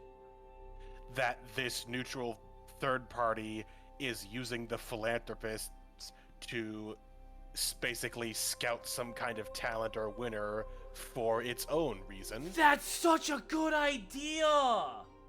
That is a genuinely good idea. It's sitting in the background thinking, yeah, I'm just totally spectating who does the best in this competition for no sinister reason other than just wanting to help out the community. I mean, why would you even suggest that I'm going to do something nasty to the winner? Okay, as the lead storyteller / semi-GM, I'm gonna say this is where we put the Mythic GM emulator away for a little bit and we start playing Tales of the Valiant, because we have enough of an adventure story to go off of, and we'll pull out the emulator whenever we need a yes or no question answered in this way. Does anyone have any objections to that idea? Nah, let's go for it. Of course you feel that way, Chicken. You pushed it. I think this is so cool. Okay, so then, to start us off then, I'm going to say, let's all roll a d20, a flat d20, no modifiers, and that'll help us decide who gets to go first. Oh, I see. Oh, it's like that then, is it? All right. So Basil's going last. Yeah, apparently. Well, you know what? It's fitting. All right, so Alaric, how do you pronounce that? Fyric? Worm, if you're talking, we cannot hear you, buddy. So it's meant to be pronounced Friek, Alaric Friek, but everyone calls him Free. Free. I love that. I hope you realize Belle's probably going to call him Al. Well, it's so it's Alaric Friek. Please do not call me Freak. I do not like it. That is not my name. But everyone calls him Al Freak. Al Freak. That's awful, but I kind of love that. All right. So, using your PDF character sheet, I'm imagining that our characters are sort of like in the thick of it. We're seeing these different shop owners argue over how the competition should be, how it should be held, what the main prize is. We're getting people saying everything from the money should be dispersed, but there should be a grand prize, to no, don't disperse the money at all, make it one big winner-take-all prize. And you can easily tell that this philanthropist is not comfortable and, like, can't get a word in edgewise. So, Alaric, what do you want to do? Alaric will attempt to intersperse himself in amongst the scrum here to try to calm passions, try to get things in order, get everybody on the same page. Okay, how are you gonna do that? Either with a skill or a spell. Hold on. Did I ever put my skills in? I did that, right? I don't know. I would hope so. I don't know, did you? I mean, I did some stuff. This stuff is so small. Hold on. If you want it a little bigger, I use the browser source Lumen PDF. I will have to look into that. Okay, so I do believe, if I'm not mistaken,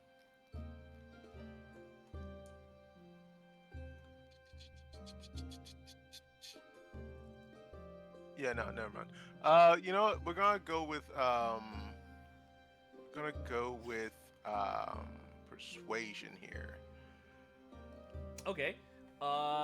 I would like to ask if you would not mind if I help you with this in-game. Yes, go ahead.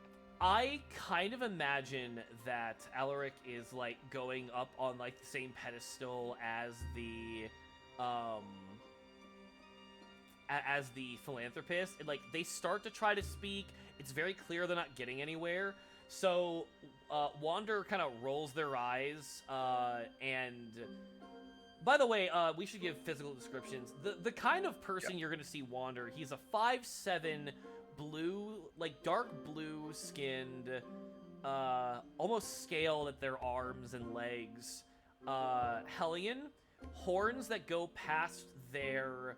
I don't want to say 10-gallon hat, because that's fucking dumb, but sort of like a more, like, a wide brim, but also a more flatted top, kind of, like, outdoorsman hat. The horns, like, go through the hat as if it was intended to be made that way, and they wear very simple, sort of, ranch hand attire from pants to their shirt with a vest that, like, holds together their actual attire to make them look like some bit presentable, along with a repeater rifle slung around their back and having a sidearm holster on their side. Wander would then pick up his revolver and just take one shot into the air to scare everyone to shut up, and then he puts the gun away and then motions to you. At that point, I think you should describe your character, Worm. Yeah. So the guy who steps up to the podium is a decently, like, stocky, average height, dark-skinned man with a very luxurious goatee and the shiniest bald head. You.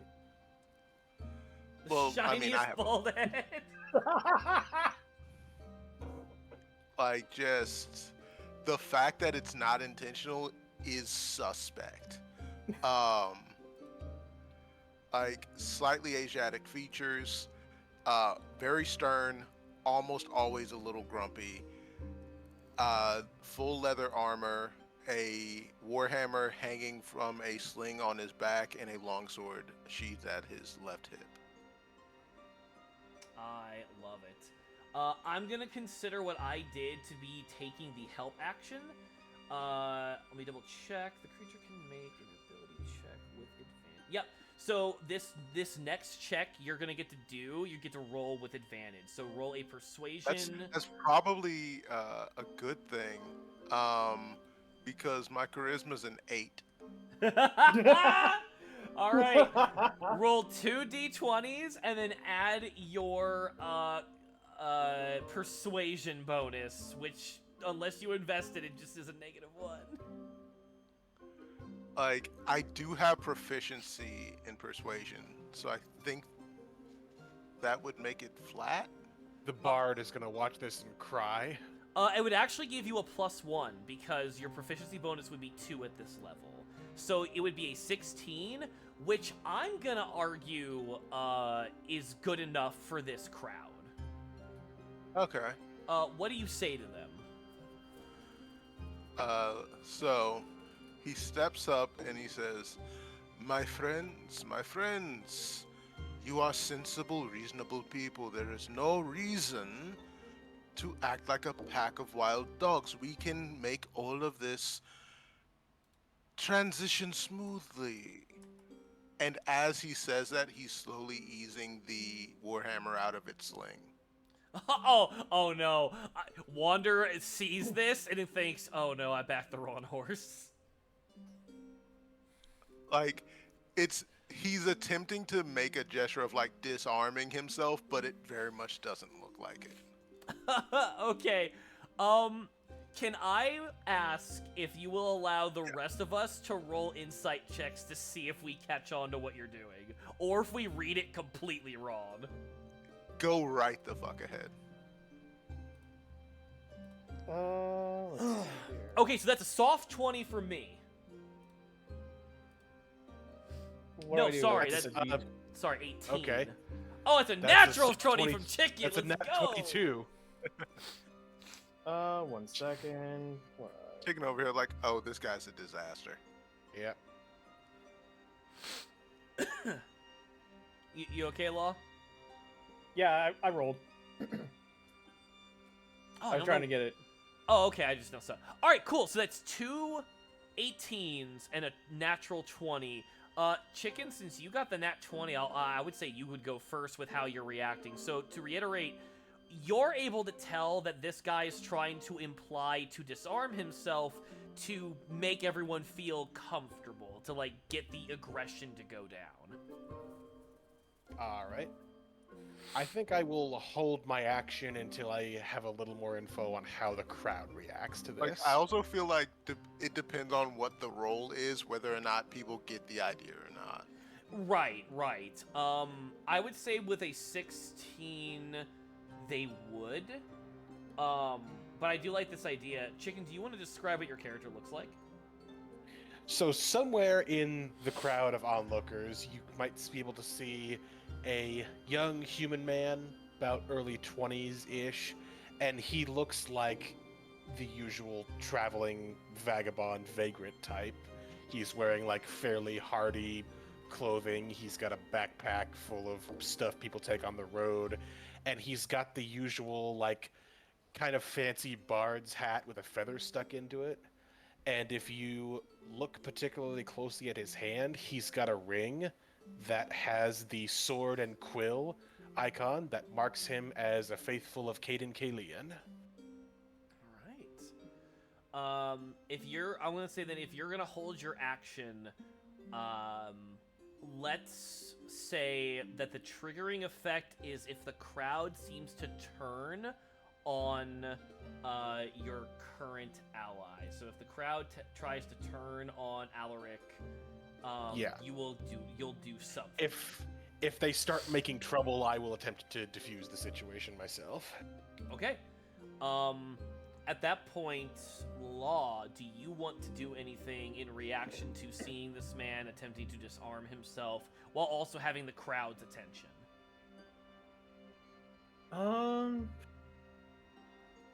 Because you got to keep in mind, you are a potential business owner who could also benefit from this money. True, that's why I'm trying to think. Belle is actually going to step forward just like in front of the stand and just kind of stand there, like turn and face the rest of the crowd and just kind of stand there, kind of like as a like in between bodyguard, sort of, if things go south. Oh, okay, I kind of like that. I'm gonna. And he doesn't say anything. He just kind of looks up to Alaric and just kind of nods, and then just goes back to staring and watching the crowd.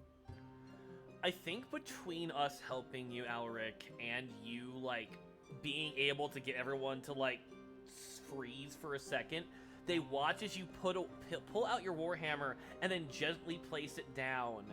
I'm gonna roll to see if they follow suit or if they just, like, kind of listen or not. I'm gonna say it's likely that they'll listen because you did succeed on your persuasion roll. I never made it. I thought you did earlier. You got a 16 on it.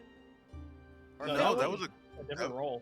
That was a different roll. Oh, that is totally my bad. I am reading the thing wrong. Please go ahead and make your advantage persuasion roll. I am so sorry. Damn. So a 17 or an 18, we can definitely say that worked. Yeah, I'd say so. With a 10, that's still gonna be a 0 on. Oh, hold on a second. The fucking thing messed up. Oh, that is an exceptional yes. That is our first exceptional yes. As Alaric, as you like put your Warhammer down, and then the rest of us are sort of like watching the crowd. The rest of the crowd seems to lower their fists, lower their weapons, cough, sort of like adjust themselves. Some of them like fiddle with their necktie to be like, all right, let's hear what this guy has to say. So everyone is listening to what you have to say at this point, and everyone seems diffused at the moment. Nice. Alaric is surprised that worked.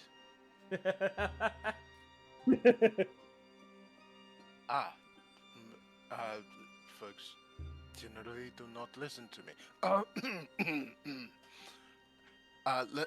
Please present your complaints in an orderly manner, and we can find a way through this. Sir, you were speaking earlier, like awkwardly shuffles to the side. Yeah. I want to say with this room that we've made, I actually want to see if the philanthropist will come up with this on his own. But I think the middle ground to make here is that the philanthropist just cuts the money up he plans to support in half. Half gets distributed to everyone, thus letting everyone start their business. The other is a deeper investment to give a shop the ability to open sooner rather than later. And that's what people will compete for. But that me being the lead storyteller in this, I think I have to make it be a fate question because I don't want to like dictate the story too much. I mean, I think that's a good idea. Yeah, it sounds pretty good, but Okay. Yeah. I will say, since we're all in agreement, we'll make this a very likely, so it's going to be a 2d10 plus 2. Which will be an 11, which is a yes. So, I have a voice for the philanthropist, if anyone doesn't mind. this. Hello there, I'm philanthropist. I give people lots of money. Oh God, no. Okay, everyone. I understand that tensions are high, but I agree that clearly people of our wondrous society want to earn their keep. So I think the best movement is for me to invest in all of your businesses to get you started, or at least deal with any issues you may have currently. The rest of the money can be used for a competition. Ooh. I have another one. I wonder if he considers making this a festival. Like, making this bigger than himself. Ooh. Like in this way, they could all the stores could set up stalls to like get their brand out. But like Mhm. depending upon like the winner of this like tournament is like that's the one that gets the big push. Yeah, it's to reference one of my favorite comedians. Gabriel Iglesias didn't win Comedy Central's Funniest Comedian, but he was at first the only one with a Comedy Central special. I think let's frame the question less as does this guy try to make a festival and more does the festival happen? Because it could just as Okay. easily happen that it just kind of spontaneously turns into something like that without anyone having to directly sponsor it. You know what? That is a great point. Okay. We'll say the philanthropist, which by next session I will actually give him a name. Like, how this is generally going to go is we'll get the character and the archetype, and then next time I will have, like, gone in as a GM and, like, given them more details. But, like, the creation... Yeah, but the creation of the story, I would think, is more fun when we're all doing it together. I will agree with that. I think the philanthropist makes everyone kind of agree... And instead, or you know what, Chicken, I want to bounce off this. What if it's not a question of does the festival happen? What if it's do the people come to that conclusion? Do like the merchants come to the idea after the philanthropist says, "Hey, I'm going to invest in everybody, but the competition should still happen because you want it." I'm not sure I understand how that's a different question. It's the same question, but given the context of your question is asking, does it happen? Which I feel like goes against the game itself. That's like saying, do we kill the dragon versus do we do the people ask us to fight the dragon? Like one's like, oh, okay, I get it. So like. It's happening either way, but we want to figure out who instigated it. Exactly. We're adding the details. Okay, to now the I narrative. understand. Yeah, no, you're like I really appreciate how you guys are pushing into this. So I will make this a likely because it seems like everyone's kind of on board. And that's a 12. You probably hear one of the shop owners go, "Well, if we're gonna make a competition out of it, why don't we just go ahead and make it a full-on festival, huh?" And at that point, all of the people kind of start nodding their heads, start like thinking, "Yeah, this is a good idea." At this point, I like the idea that as everyone's like kind of considering this, the philanthropist is like kind of getting the ideas and nodding all of this down. Do we want either to roll to see if something else instigates, or do we want to cut to our characters talking to each other since we all kind of had a hand in getting this conversation started?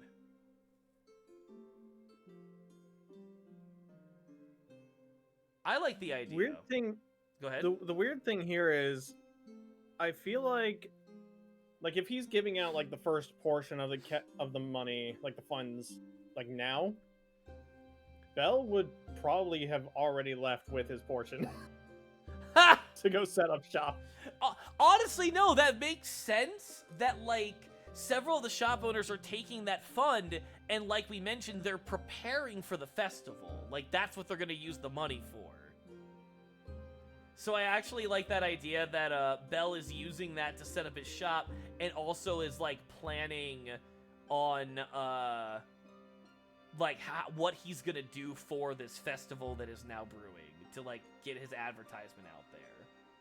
Yeah, so he's kind of like just off on his own right now. He's kind of left the area. I want to pitch that. So one thing I am gonna say, Law, this is a team game. Don't go off on your own. Well, because like Rick would be trying to like thank everyone for their help because he did not expect that to work. So like he'll like when he notices that Bell has gone, I was like, where did the construct go? I wish to thank him for his help. For me, like, so to reiterate, law, it's always fine if a character wants to go off and do their own thing, but I just want to make this clear: this is a team-oriented game. Don't make a habit of being the loner in the corner. Oh yeah, no, this is not him like being a loner. He just wants to set up his shop and get everything set up, and then he's gonna come back and interact. Okay, I am going to push for this. I think Wander's gonna whistle to get Alric's attention and kind of like motion to follow me, because I think Wander, in the position he was in, like saw where Bell went. Because I don't doubt that. Yeah, I think Wander's like, I see where this is going. I need a job. Like Bell is a 6 foot, like a 6 foot even automaton construct. He's easy to spot. And then Chicken, when it comes to Trevor, I'm assuming it's like, these guys are interesting. Let's see what's going on here. Yeah, pretty much. That's what I'm gonna do. All right. I'm gonna have it where Wander's going to go over. Like, I think the three of us are walking slightly behind Bell, like letting him do his thing as we're introducing ourselves to each other. Wander's gonna offer his hand to. So, if I didn't have, let's pretend I don't have a thick, sexy accent. Is it okay if I just pronounce his name as Alaric? He accepts Rick for short. Okay. He's gonna offer his hand and say, that was actually fairly brave and honestly very good talking to get a rowdy crowd like that to not want to kill each other. Offers his hand. Wander Locke. Pleasure to meet your acquaintance, Mr. Purifier Alaric Rick. Alaric Friak. Very nice to meet you. And thank you for your help. I did not expect that crowd to listen to me. Well, I opened the door. You managed to get everybody to walk in. That, you gotta give yourself some credit. And I'm gonna, like, tilt the hat. Don't think I didn't notice you over there ready to strum on your... Is that a goddamn banjo? He basically says, "Oh, no, it's called an oud, actually. It's not from around here. I go everywhere to see what I can see, and this is certainly one to keep in mind.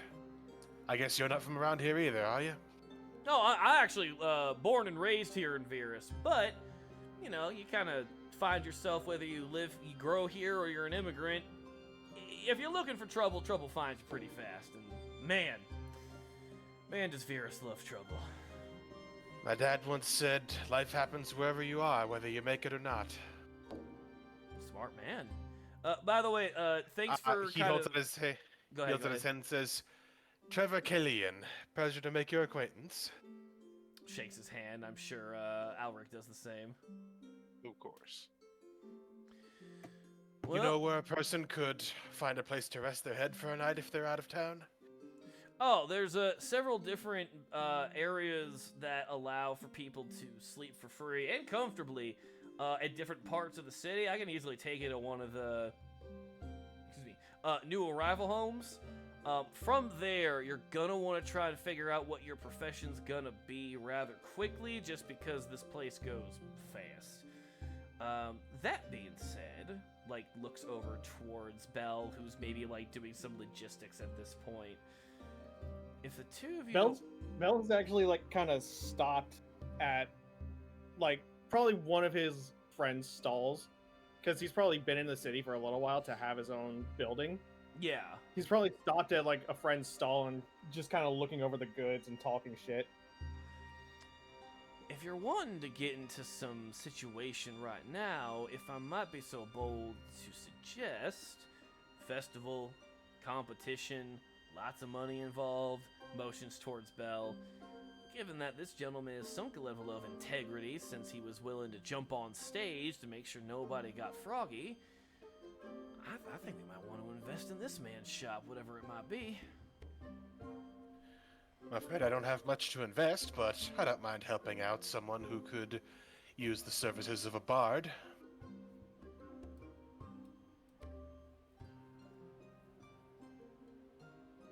And then Alric, do you have anything you wanna? Alric is just like, as if you would have me, I certainly do not mind offering aid. And Lord knows, I no longer have a place to stay of my own, so. Oof. That, my friend, is a story to be told over good food and lots of drinking. So we're coming back to that. We're coming back to that. Ha, now you're talking my language. And then just out of the corner of everyone's eye, Bell probably has already started walking back off and turned a corner to go into his shop, which I'm thinking that it's not far from where they're at right now. He's probably turning into his front door. Yeah. Wander's gonna lead the trio to it. Once it looks like that, like, this is, like, where Bell is going to sit, like, Wander will go up and knock, like, you know, politely, like, hi, we're out here, we'd like to talk. There's, like, barely a door on it right now. Like, Bell hasn't had time to actually find a door that fits him, so he just kind of took it off the hinges and sat it to the side. Wander's So just when he comes knocking up to the door, he just slides it to the side and peeks out. I love that, and it's just like, how's it going, sir? Given the situation with the competition and the festival going on, and given that you kind of put on a very good first impression, at least to me and my current colleagues, we're wondering if you would want to have a drink with us and discuss, you know, what your plans might be. And, well, if you want a couple of extra hands for that upcoming festival or not. You guys see Bell's mono eye just kind of bounce between all three of you, just kind of like gauging you up, and then it just turns to like the half circle, like happy smile, and he's just like, "Well, sure, come on in." Okay. With it being still like in renovation, like what are we like looking for in the building? Like, what do we like see? Inside, like just inside the front door, you see that he's already got the counter and a couple of shelves set up with some weapons that he made a long time ago. They're rusted, they're kind of broken down, but he's got them set up on the side for polishing and stuff. There's some shelves that are currently like not put together, kind of like IKEA furniture that's just sitting off in the corner with tarps and everything sitting over it. He does have some chairs set up in the corner, and he has like a stove set up so that he can boil water and stuff like that. I like it. And this Bell actually really likes tea, so he's already got a pot of tea going on the stove top. Aw, I love that. Does he offer us tea? Yes. Hell yeah. Nice. Wander will introduce himself to Bell like he did the others, but then will also like immediately stop talking, allow the other two to introduce and ask their questions as well. He being that Wander is from Virus, he's sort of taking the lead of being like the mediator and like the encyclopedia of how this place works, but he's trying to be polite and let everyone speak for themselves. The young human man doffs his bard's hat with a bit of a flourish and says, Trevor Killian, at your service. I'm something of a jack of all trades. I don't mind doing a few odd jobs here and there. What sort of help do you think you're looking for to help get the place in fighting shape? Bell just kind of looks around. Well, I do need some more ores. I need to repair some of my weapons. And my armor's not looking the best right now. Oh, I forgot to introduce myself. I am B3L1, or Bell, just for short.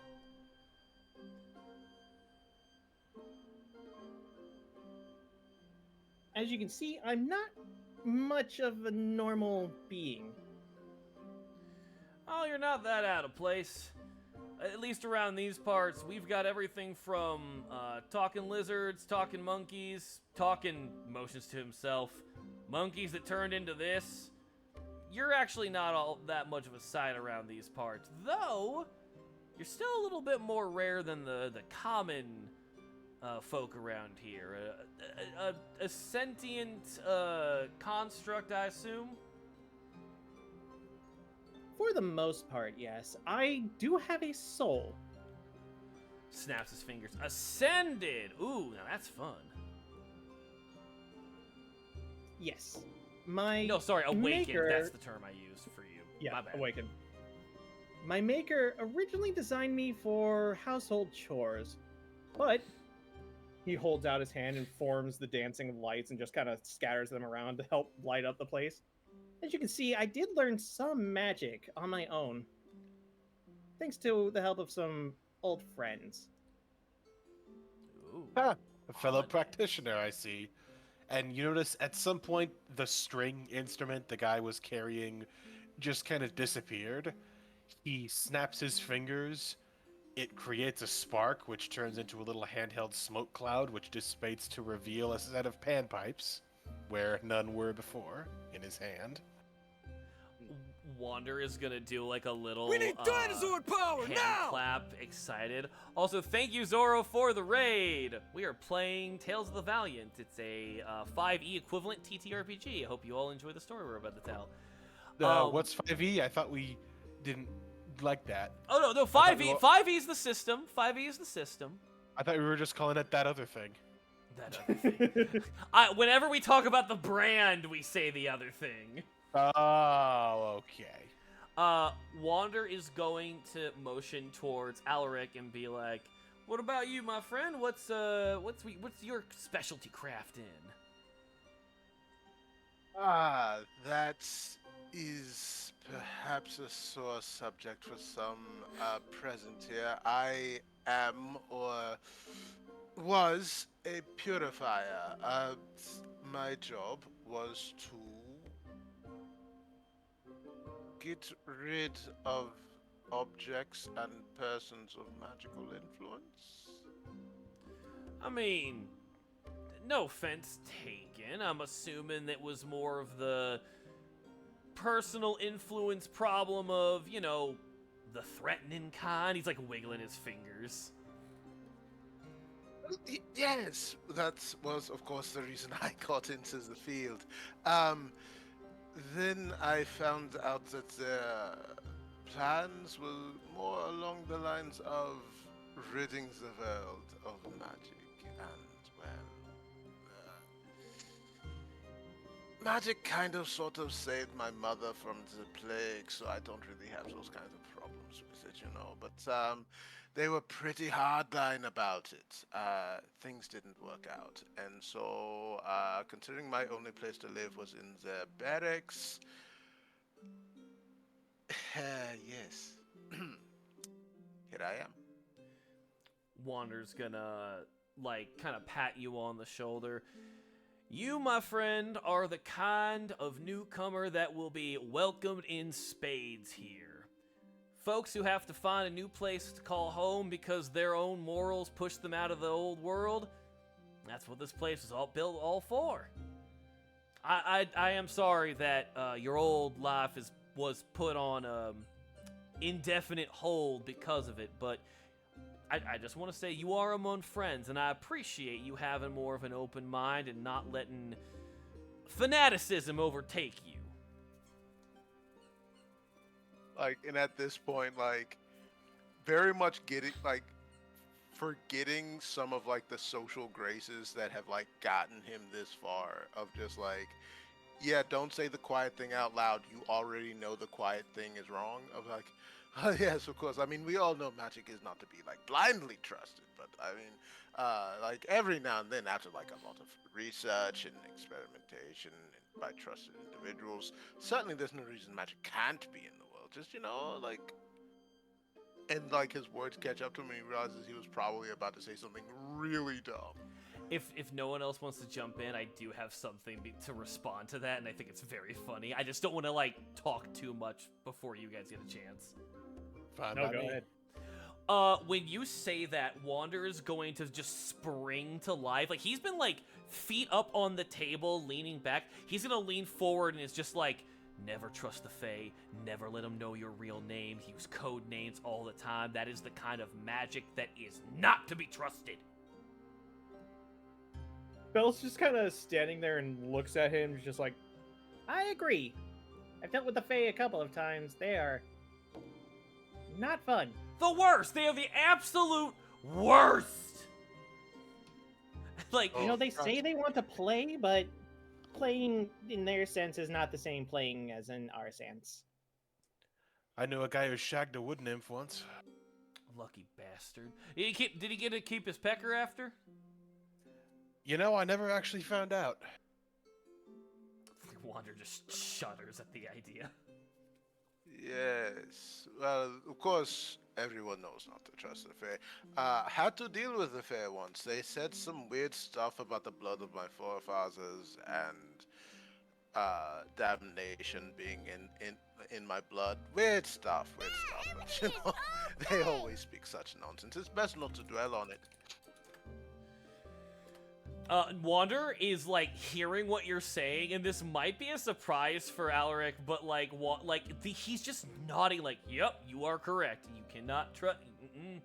That's the kind of stuff that will get you into trouble." And he's gonna say, "The problem I personally find is that, without going into my entire family lineage, we have a very sort of interesting interaction with our progenitor, and the Fae find it exceedingly enticing to an unhealthy degree, but they find it just so entertaining." So, puts his revolver on the table. I might be the odd man out on this one. I'm kind of in the same boat that magic is magic. Look, motions to himself. It's kind of why I look the way I look, but push comes to shove, I'd rather take old natural ingenuity and the movement of technology, as it were. Bella's kind of like walked off.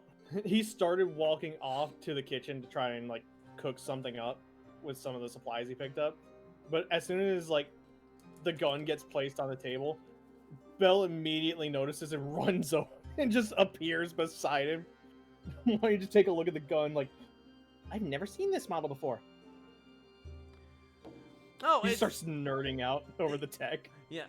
Oh, it's heavily based off of the cult classic, but this one's actually more yeah. That was intentional. But it's actually something more manufactured by some of the smithies that are in my family. So more custom built, gets the job done just fine. The thing that I really like, he starts like nerding out about how he's trained with his gun. Like, I picture it as like the other two just kind of are talking amongst themselves. Belle and what was your character's name? It was Trevor. Mine? No, Basil. Oh, Wander. Belle and Wander are just kind of talking amongst themselves, nerding out, and in the middle of it, you just see Belle's arms just transform into like the flamethrower gun he had back in the old campaign. It doesn't work anymore. It barely gives off like a tiny ember, but it just transforms, and he starts showing it off. I kind of love that. While we're nerding out, Alaric and Trevor, do you guys want to be doing or saying anything? I think Trevor is just gonna turn to Elric and say, "So, are people always like this around here?" It's been my experience that Virus attracts very animated individuals. Certainly not bad people. I wouldn't want to say that. I would never want to say that. Just very animated, very progressive people. Which is a good thing. It is a good thing. I'll say those are always the kind of people that make the best stories. Ah, yes, you are a bard, yes? A seeker and teller of tales, that's me. How very interesting. My father was a bard, purportedly. I never Really? met the man. Apparently had a very lovely voice and very fast hands. Anyways, Kinky. I wasn't gonna say anything. Like this is very much like the things that Alaric has heard about his father are like just along the edge of salacious, and like his brain has protected him from all of it. Uh-huh. He will not make that connection. And Anyways. repressed. And repressed. We Compartmentalizing put that- trauma. We put that right in the no-no box, wrapped in chains. Ooh, Basil, have you ever played Signalis? I don't think I have. I feel like I've heard of it though. It's amazing. Check it out. I most definitely will. So after Alaric sort of like talks about their own past of not knowing their father, is there any more of the role play we want to do here? Do we want to start rolling dice to see where we go next? I actually kind of had a thought about how to direct the next part. Go right ahead. I was, as you guys were talking, I was thinking like, what could help boost Belle's like status as like a smithy? Finding a rare ore that no one else has access to. Ooh. Okay. What if he has Okay. a contract that's why he headed home so quick, was to pick up the contract or the map or something to go find this rare ore that's rumored to be there. Oh, okay. I want to add to that. What if one of the competitions in this festival is to show off your talent, and in the smithy category, you're using this rare ore to make something to gift to Virus as like something that like, oh, this is what I have to offer in my skills. Yeah. Like you forge a key to the city? Like a key to the city, or like maybe like a automated well system or something like that. Ooh, but you know what? I'm gonna say you should definitely think on what you're gonna make, but I like the idea that the key to our plan of you winning the festival is to find that rare ore. Yes. I like that a lot. Okay. I have a yes or no question that we can toss out, but I want to open the floor to anybody else first. I would love there to be a music category because I could crush that. Oh, listen, if you want to put yourself in a different part of the category to earn some like money to like start your own business, I think that could be totally fun. Interesting. Or even not even just your own bit. Oh my god, guys. The three of us, you, me, and Alric, could go to the festival to promote ourselves as adventurers. Okay, that would be interesting. Like, That works. we're there for Belle to help him win the big bucks, but we're entrepreneur. You know what? I'm gonna do this in character. I want to say like we're a couple drinks in. We've been enjoying ourselves with the tea. Wander probably Her has been providing a background soundtrack. exactly. You know what? Actually, if I can, Worm, do you mind if I put you on the spot? Sure.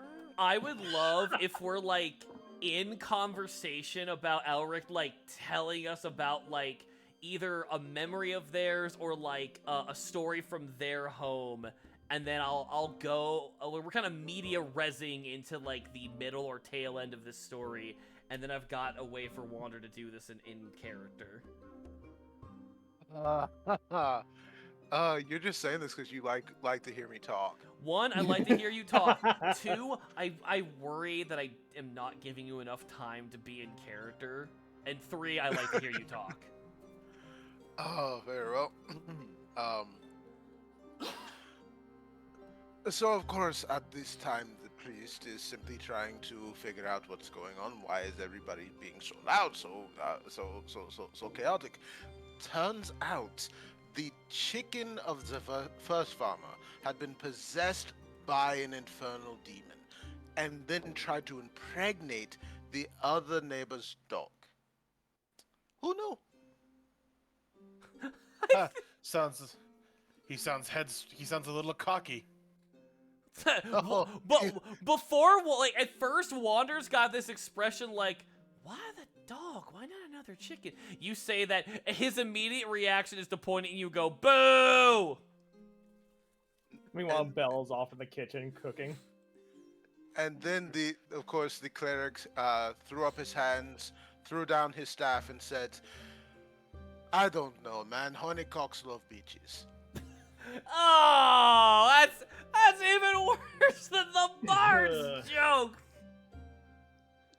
Oh, absolutely awful. You both gentlemen, you were made for each other. Do not go into comedy. I will hate everyone repeating your jokes ad nauseum. I'm a performer, so I I can't just make learned any his own now. promises.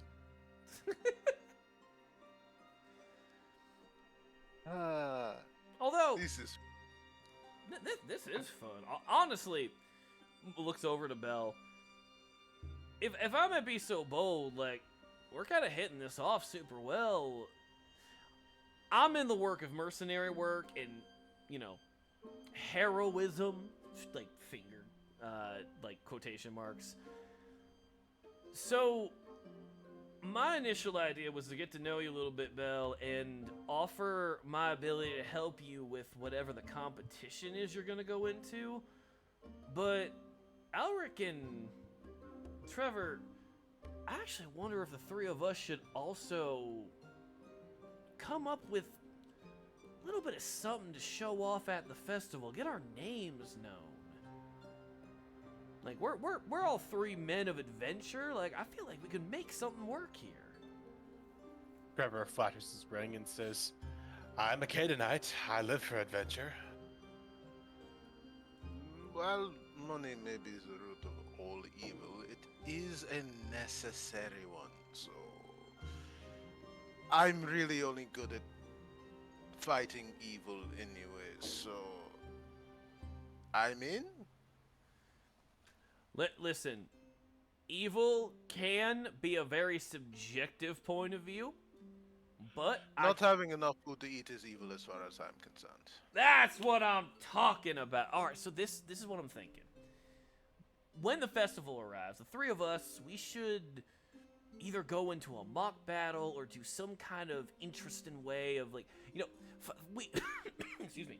We should find something to show off our skills. Something to really, like, make us stick out. Like, especially around here, if you go into a festival like the size they're trying to make, we're gonna run into a situation where we're gonna have to do our best to stick out. And the thing is,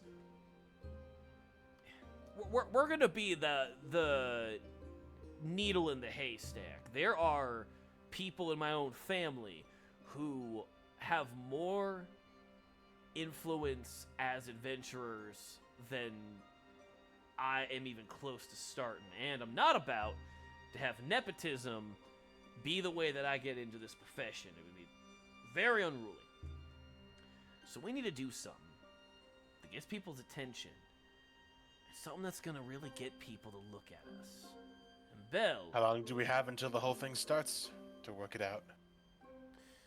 most of the time, festivals, especially one like this, they try to make things happen within, like, a reasonable amount of time. I'd say we'd have, like, 2 months before the preparations and planning gets set, and the final month will be the actual festival itself. All right, suppose we just go to somewhere dangerous and come back with a trophy. Gonna look over to Belle and Alric like, Belle stops, like, cooking for a second and just kind of stands up and looks over. Well, I might have something for that. Oh, do tell. I found a map. Well, I say found.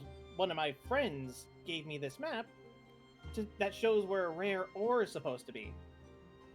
For the smithy competition, we have to make something in order to prove that we're worthy of getting some of the reward.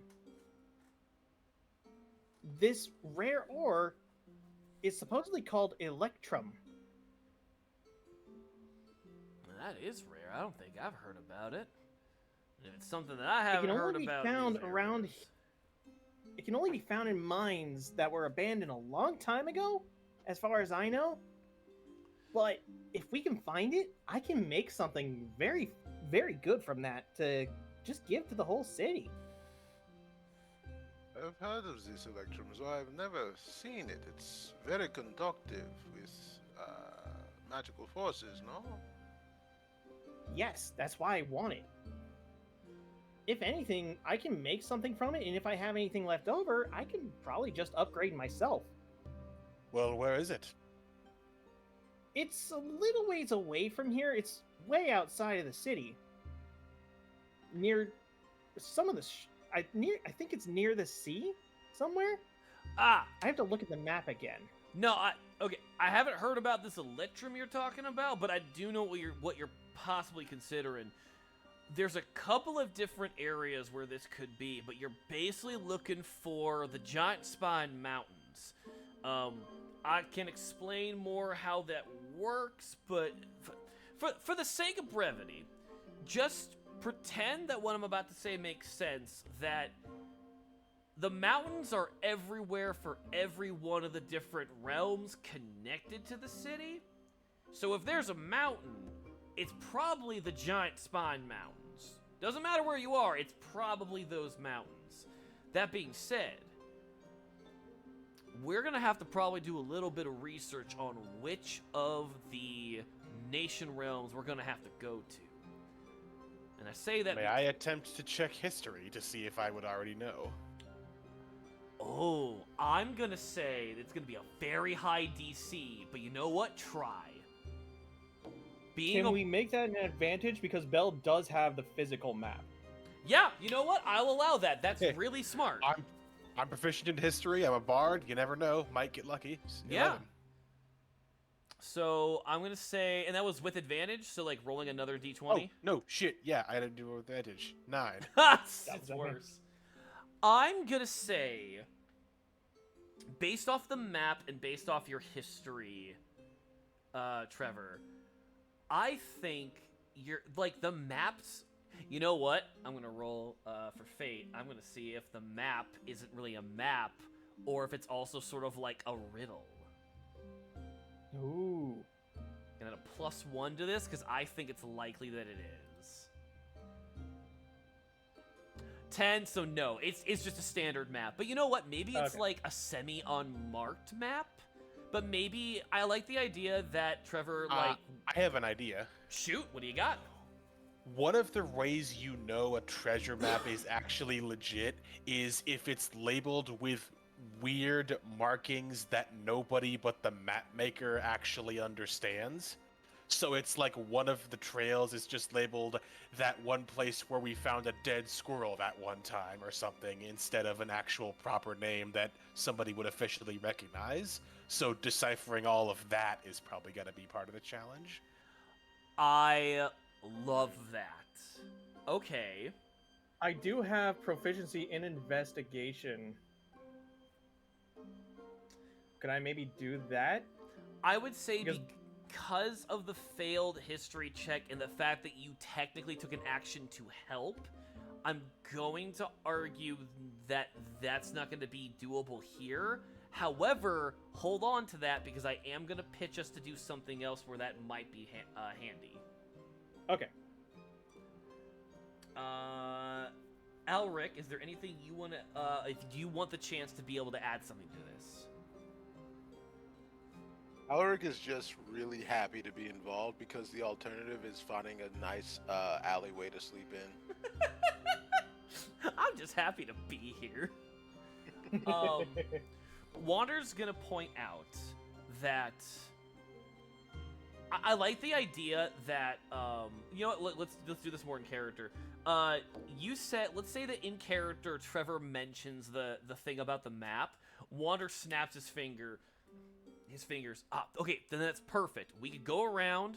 We could show the map to a couple of different locals. I can help us go into some certain hotspots where I know some of the more eggheads for the different realm nations could be. We could find someone who might be able to recognize either the descriptions or some of the landmarks on the map, and that might help us narrow down which nation to go to. All right, that's a good idea as any. All right. Then he's gonna grab like the flask he's had with him and kind of raise it. He's gonna spike his tea and then like raise up the tea glass. A toast then to new friends, new ventures, and new money to be made. Cheers. Trevor uncorks a little flask of his own, just says, "In Caden's name," and clinks it. Alaric simply brings his teacup up to clink against everyone else's drinking vessels. To living well with new friends. Gonna Bell nod at that. reaches down toward his cup, and a little hole opens up on one of his fingers. Tiny hand comes out, grabs the cup, and lifts it for him. That's so unnecessary, and I love it. May I suggest that this is where we call it for this time, because I need to go to bed. No, I Yeah, think it's that's starting to get late. I think that's a very perfect one. When we get back together next week, we'll actually do some rolls on how we get the investigation going. I'm gonna, in the background, use the GM emulator to come up with a couple of scenarios that I'll leave vague for us to expand on, but will give us choices to work with, as well as pick the monsters we're gonna fight, because next week, I think we're gonna get into combat, boys. Oh boy. Hey. Thank you all from the beginning who stayed with us, and thank you all for the raid who stayed with us and listened to us roleplay and be nerds. This version of Tabletop Travelers, playing Tales of the Valiant, will be back next Tuesday around 8 p.m. Eastern, where we will continue the story of this new gaggle of heroes.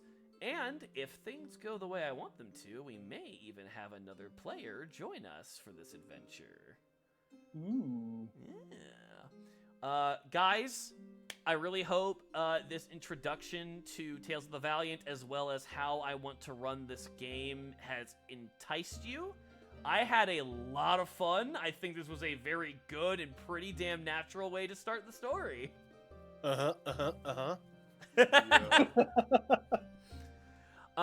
Make sure to follow the links on Twitch to Law WCon's Twitch channel, as well as their Twitter. They are a very good artist. They got good stuff going on. And as for the rest of us, And make sure you follow the link I posted in the Twitch chat. It's to this really interesting music video called "Never Gonna Give You Up" by Rick Astley. All right. Shut the fuck up. We'll see you guys Don't you rickroll the new generation? No, do it harder. We'll see you guys next week for Tales of the Valiant, but we'll see you hopefully this Saturday for another game I'll be running with the Cypher system. Good night, everybody! Good night. Bye.